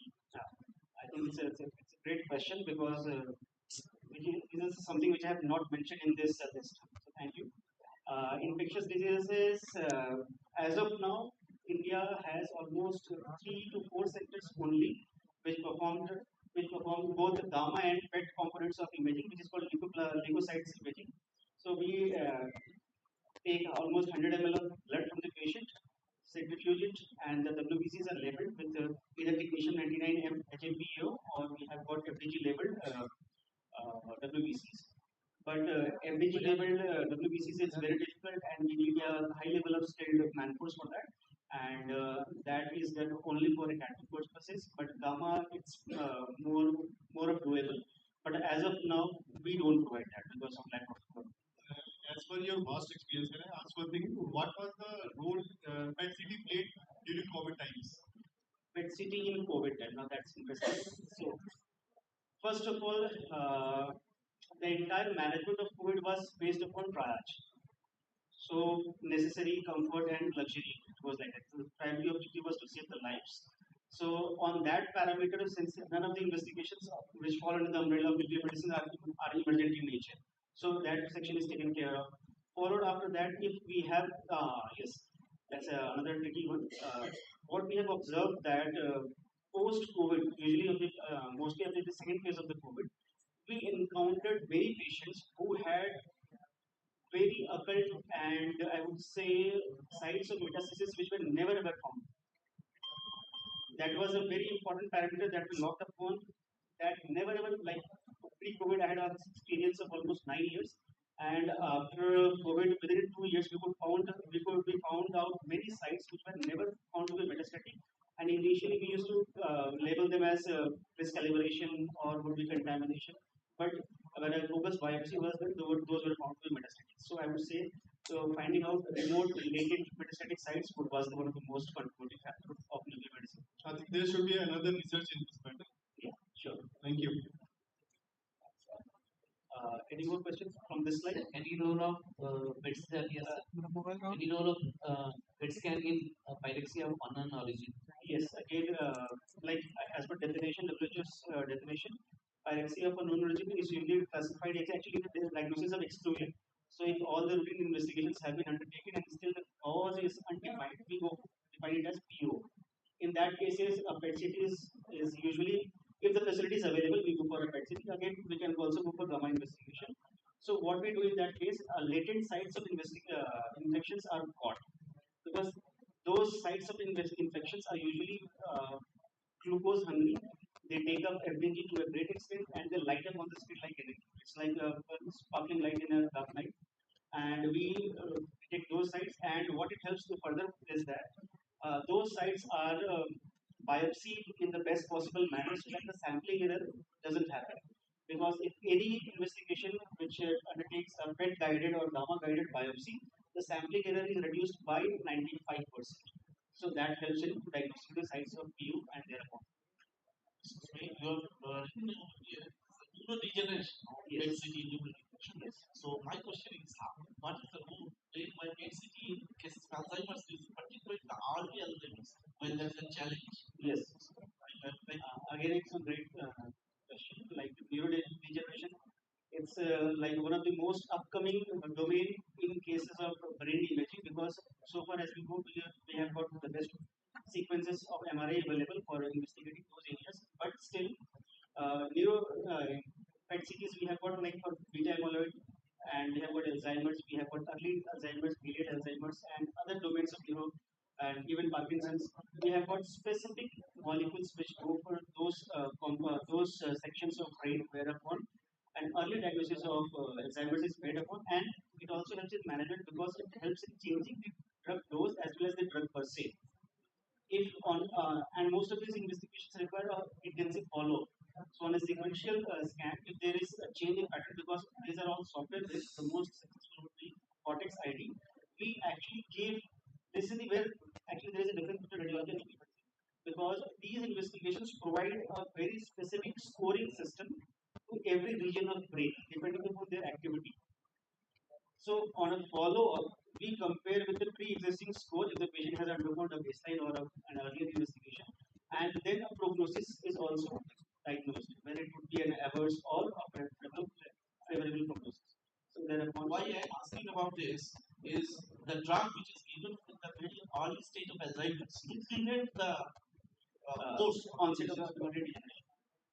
There may be some microhemorrhages after giving that particular medicine. Yes. So whether PET CT is better or an MRI is better. In fact, we are doing some follow-up of some of the patients. Some of the doctors, even I don't want to tell their name, we are doing single MRI for these patients. I am reporting for this. Right. So we are only looking for the hemorrhages, microhemorrhages. So whether PET CT will be helpful in those Yes. patients in the post-viral treatment and prognosis of these patients. The definite answer is yes. And there is no confirmation bias in this because at AEM when we were undergoing, we had a special session on refractory epilepsy. So we had a panel, we had neuroradiologists, neurosurgeons, neurophysicians, and us. So in cases of TLEs, especially refractory TLEs, whenever there was a discordance between the EEG and MRI, the solution. Any further engagements? So I move to the next slide. And yeah, this is mostly about misconceptions. So going with the word nuclear, yes, there is radiation involved, but how much and does it damage us? So anything, as we all are mostly we are doctors, so we know there is always a cost benefit and cost risk analysis done before investigation is available to the public at large. So yes, these are radiopharmaceuticals. Radiation is present, and but the usual amount of radiation is almost equivalent to an X-ray which is done to the patient because of the sensitive instruments available as of now. So, if we take a 2.5 hour flight from anywhere in this entire Earth, the amount of radiation which we are exposed to is equivalent to a bone scan which is done. And because the CT instrument is also attached, so the latest data suggests that the amount of radiation which is to which the patient is exposed is actually the ranging is from 40 to 60%, which comes from the CT component of the investigation, and the rest 40 to 50 or 60% of the exposure comes from the nuclear medicine component. So in that way, yes, we do expose the patient to a slightly higher degree of exposure or radiation, but overall the outcome matters, and it is definitely overweighs over the radiation exposure. Secondly, we have dye and contrast. So most of us usually, whenever I get a call from this region, they ask what is the kind of dye you inject. So frankly speaking, we don't use any dye. The beauty of nuclear medicine is that these all molecules are totally physiological in nature. They are physiological, I would say, like they mimic the normal physiology of the organ of interest or the biochemistry of the malignant cells. So if we use FDG, it's basically sugar to all of our tissues or cells consume glucose to some extent. So taking that on a logarithmic scale, we have physics involved in it and background subtraction and image is generated. So there are no dyes. Yes, we do use contrast for normal like CT or MRI based contrast are used, but overall mostly we have since we have got CT based investigation, so normal CT investigation contrast are used. But in case of renal compromised patients, we can avoid that as well. So any patient who has got a renal compromise still we can perform these investigations without any hassle. Now goes for the dose. Those are particularly subjective in nature. They are mostly calculated on the body weight criteria. Since most of the patients are from cancer background, there is a definite change in body weight. So body weight slash BSA is used to titrate those doses. Frequency of investigation, like definitely with the uh, increase in amount of information available in the public domain, social media, and the general awareness of the doctor fraternity, these investigations can be performed either baseline, at least in cases of lymphomas, post 2 cycles of chemotherapy, and subsequently depending upon the clinical scenario of the patient. And these follow-ups don't add up into the total critical load of malignancy because these are totally trace amounts and pose no harm to the body at large. And as mentioned, renal function is already taken into account, explaining the contrast. So anything from this slide? So moving to the next. These are, I have purposefully not included any cross-sectional 3D images. So these are typical 2D images and these are called MIPs, that is maximum intensity projection images. And I have mentioned the molecules which have been used in performing these images. So this is the normal physiological distribution of the ligands used. And we eyeball ourselves in training, we eyeball ourselves in differentiating the normal physiological distribution of those molecules versus the pathology involved. So the most common molecules the FDG, the integral distributions, and in cases wherever there is a physiological increased uptake of these molecules or the normal route of excretion, which is usually the hepatobiliary or the kidneys. So in case FDG is a sugar molecule, so it's usually the real mode of excretion, and the rest of the molecules are actually ligands, slow molecule, right? So their route of excretion is either renal or hepatobiliary. So as you can see in the case of DOTA, and I hope PSF is there. So these molecules preferably are uptaken by the pathology and the physiological distribution, renal tissues or hepatobiliary tissues are subtracted from those higher uptake sectors and pathological image is generated, which is interpreted and mentioned in the report. So anything from this slide? Now I will actually this is a very brief discussion. Like the subsequent images or slides would actually cover the spectrum of gamma imaging, which is actually organ specific. So the first row is actually thyroid imaging, where the first image is normal, then we have an MMT, AFT, and then we have got a non-functional thyroid as well. Actually, it's a lingual thyroid, which is high up in the tongue tissue, and this is a solitary nodule is a right lobe thyroid, which helps in biopsy, which can be easily interpreted under USG, and it helps ultrasonographists to get a biopsy done. Now this is actually a parathyroid imaging, which is actually very important in locating the adenoma and helps surgeons as well. This is the cardiac imaging. Usually this is for ischemia interpretation. The top rows are for stress and the subsequent rows are for distress in the typical 3 axis, and it helps in ischemia assessment for the patient who have to be decided between medical management and surgery. This is the signal explanation. Actually, this is uh, cardiac viability study. The first is row is of rest images, then we have got FDG. And in addition to ischemia, this provides the information regarding the viability of the tissue, whether the patient should actually be intervened or not, decreasing the patient load on the cardiology. Renal functions test will provide this graphs of individual kidneys and will provide a digital data whereupon individual kidneys are recorded with a definite numerical value given to their function.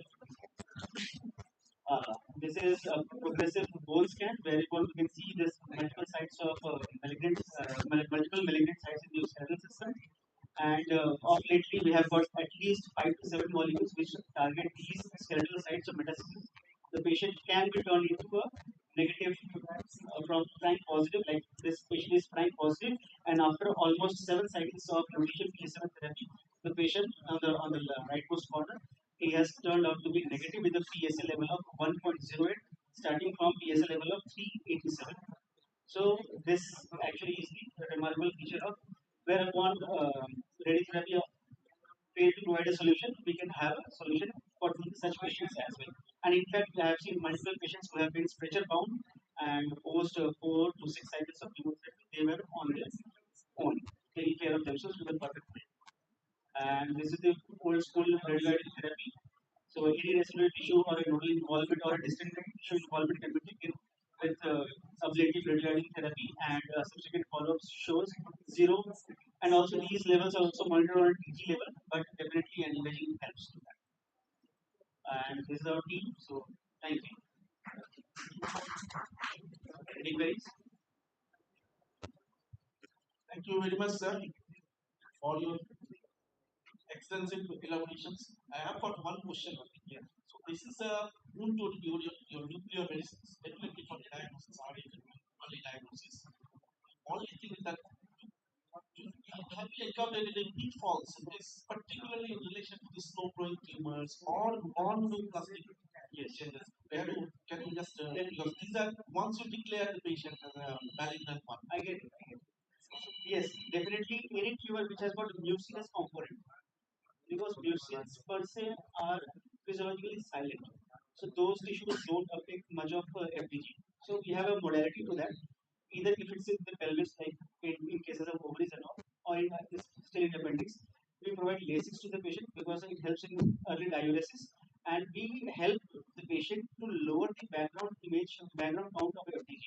So what happens is that in such patients, we instead of taking them at usual 40 to 50 minutes or rather 1 hour, we take those patients at 90 minutes. So much of the activity is washed off from the body, and those remnant tissues show uptake. First point. Then we have also modality which is called the delayed imaging, whereupon we another way make the patient wait for another 30 to 40 minutes, and then there is much further degradation of background activity, but there is progressive uptake of FDG in the malignant tissues. So there is one of those issues, and then we have got, of course, in cases of renal cell carcinoma, especially clear cells, they also have a very poor uptake of FDG. So we specifically mentioned the poor sensitivity of the imaging process, but again, if a temporal delay is mentioned or added upon that investigation, it takes those pitfalls. Thank you. Thank you,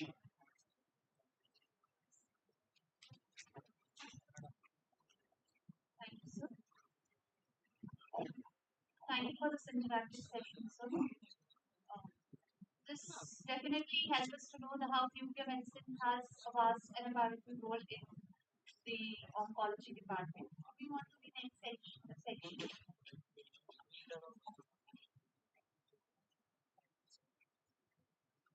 Our sixth session, treating head and neck cancer by non-operating approach, radiation oncology perspective.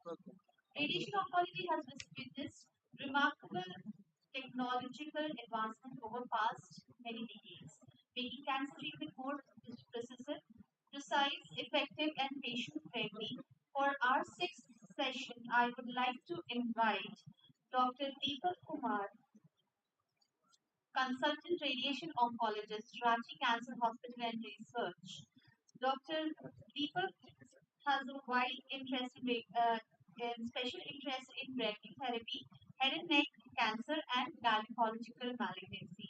I request you, sir, to come up on the dais and take over the session and to company, I would request Dr. Krishna Pratap, oncologist, Bokaro General Hospital, and Dr. P. Kumar, consultant ENT surgeon, Asarfi Hospital, to come up on the dais as a chairperson.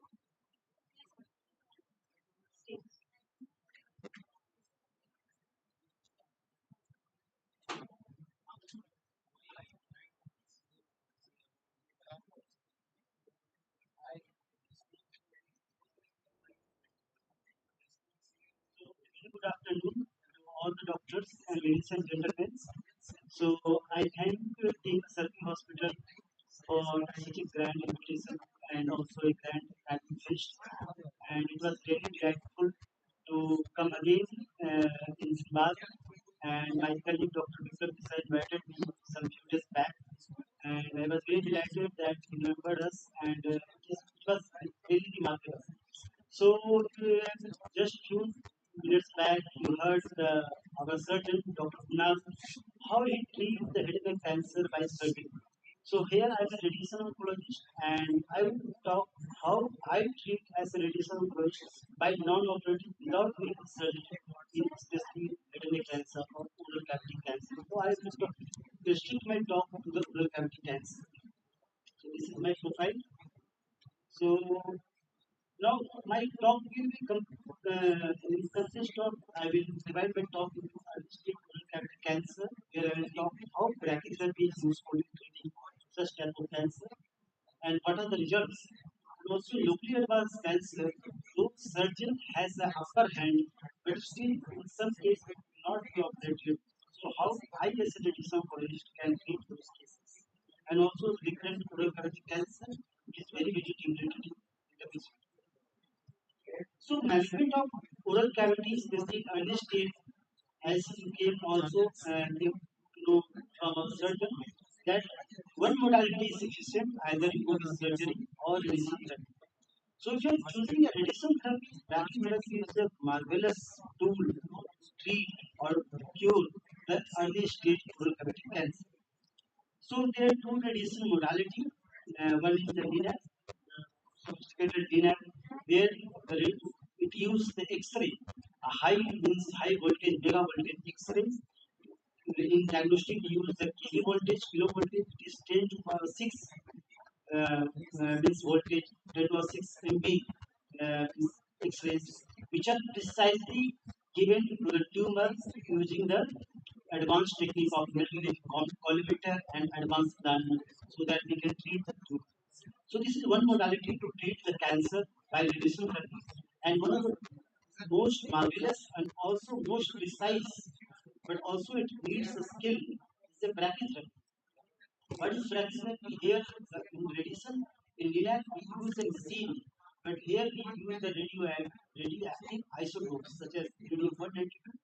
That is kept inside this brachytherapy machine, and this radioactive isotopes is channeled through this machine in the patient through the guide wire or through the our catheters, which go inside the body of the patient near the vicinity of the tumor and remains here for some fraction of seconds and then again pass. So that is the meaning of brachytherapy. Brachy means in the vicinity or in the nearby therapy. So how this brachytherapy is delivered? So brachytherapy is similar to what surgeons do. You need general anesthesia to means sedate the patient, or because this needs intervention, and we need a like operation theater. Here the radiation oncologist is the use of implant ready put the flexible catheter just in the vicinity of tumor or through the tumor. So you can see all these accessories or requirements for brachytherapy. And then after doing this, all the maneuver means doing the artificial implant and putting the implants, we do the radiation planning that is on then on CT scan. You can see how conformal dose can be structured over the CT scan, and dose is only delivered to the tumor, and there is no dose, very minimal or something, no dose to the nearby. You can see that if we are treating the lateral border of tongue, spinal cord, mandible, brain, and the masticator muscles all are spared from the disease.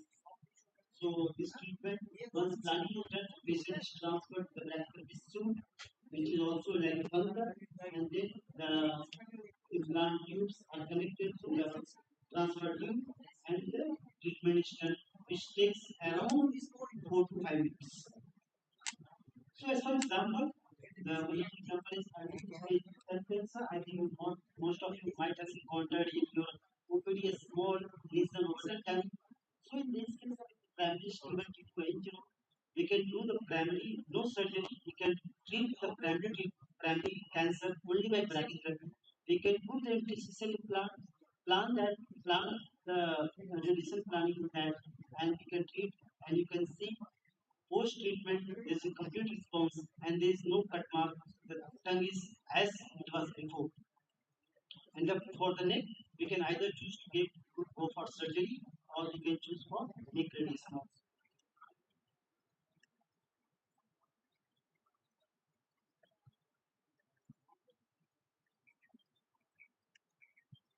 Similarly, for the early stage buccal mucosa, even we can do the same process.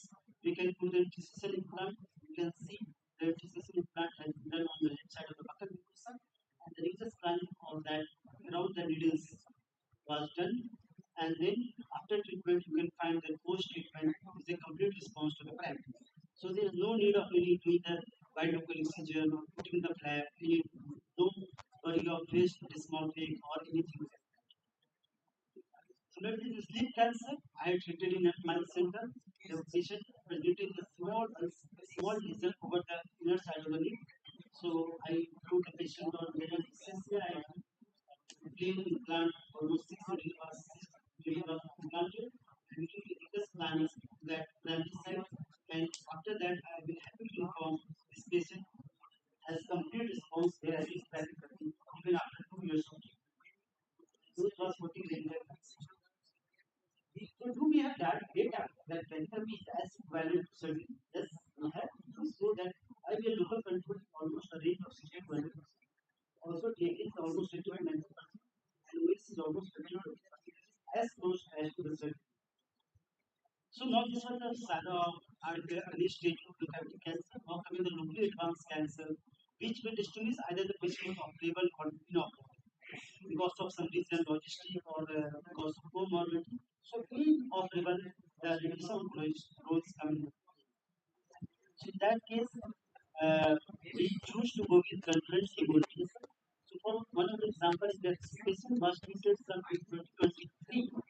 This patient has a locally advanced tongue cancer, so the disease was on the right lateral wall of the tongue and going to the higher bone also, touching higher.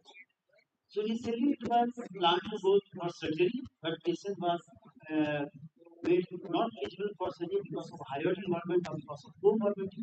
Patient came to me, I treated the 70 grams 35% of the chemotherapy and surprised to know this almost 3 years down the line, patient is completely fine. He got married, he got kid also. And he's doing completely fine, no surgery, nothing. He's doing everything. He is doing his professional job as he was doing before the treatment. Similarly, a recurrent carcinoma of buccal mucosa and old man came to me. He has some T1 disease, some 2021 during the COVID. He got operated and again he has a recurrent bad space over the same site, which he presented to me in December 2022. The surgeon gave the option for surgery because this old man was very feared from the surgery that he won't go for surgery again. So he came to me and choose to give a relegate to this primary site. And I'm surprised to know in January 2026, the patient had complete response, the disease has almost gone, and that old man is doing completely very good. So, my all the presentation, you can see that this all oncology is a multidisciplinary approach. We need a surgeon, radiation oncologist, medical oncologist, physiotherapy, nursing, and also a speech and solo therapist. That combined is should be the combined approach for a better outcome. So take home message, brachytherapy is early stage oral cavity cancer. Brachytherapy is a marvelous, does a marvelous job. We should choose for this. the faster, conformal, less costly, and also limited toxicity. Only treatment the primary side only.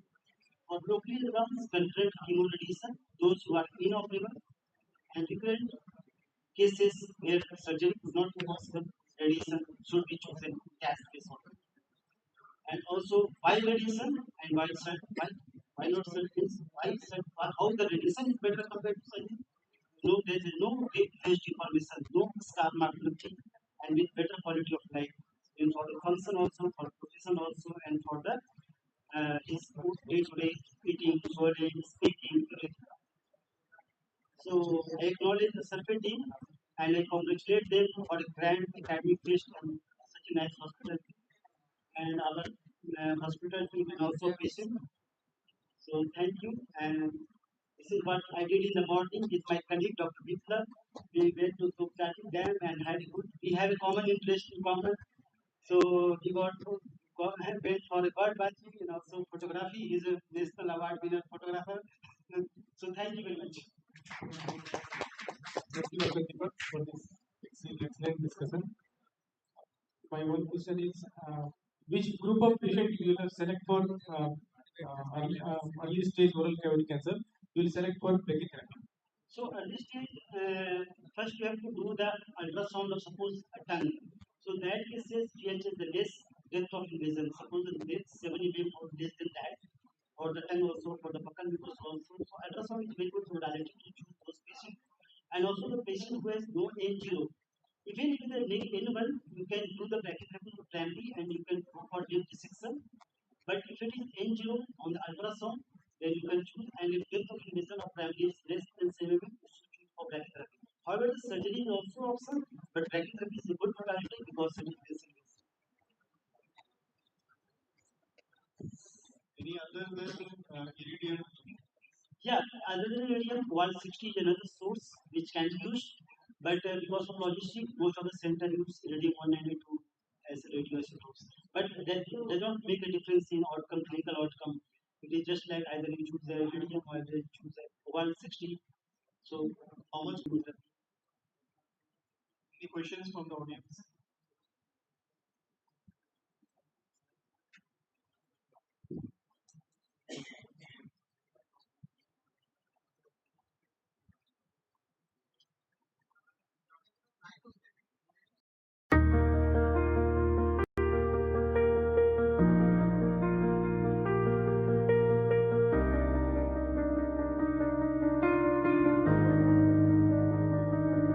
But for brachytherapy, you cannot address the neck.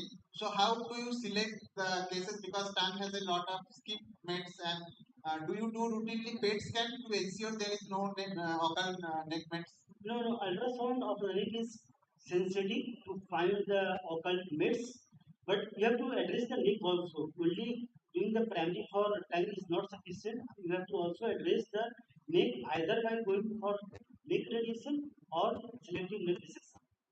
Even if you were because you cannot, or if the paper has shown that even in the early stage tongue cancer or buccal mucosa, you can avoid, means neck dissection also, but Yes, I agree. For buccal mucosa, you can avoid, but sideline tongue, you need to address that. but you have to do a regular means surveillance of the neck also to pick up the recurrence. Thank you. Dr. Deepak, what is the main hindrance for brachytherapy? I think main hindrance is the expertise, and second is the patient selection, and third is the the DMG approach we should find, because suppose that tongue cancer comes to the surgeon, he operates, he does not think that patient should go for brachytherapy, and there is the option of brachytherapy also. So this is the main hindrance I think. So if the DMG approach is done, that if the early stage oral cavity cancer comes in the OPD, it should be jointly seen by radiation oncologist also by the surgeon, and joint decisions should be done that whether patient is suitable for brachytherapy, then that should be given an option for them rather than blindly doing surgery in all cases. Deepak, it was very crisp presentation.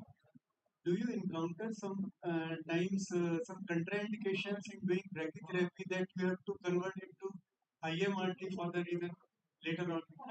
Any contraindications to brachytherapy? Contraindication, suppose a severe fibrosis patient cannot open the mouth that I can see the primary disease or put the needle, because I have to put the needle by the means from the mandibles, means from the floor of the mouth to the pleural cavity. So suppose a severe fibrosis, I think that's one of the contraindications. Otherwise, we can put delivery in every cases. No problem. Thank you. Surgeon is not available for contact.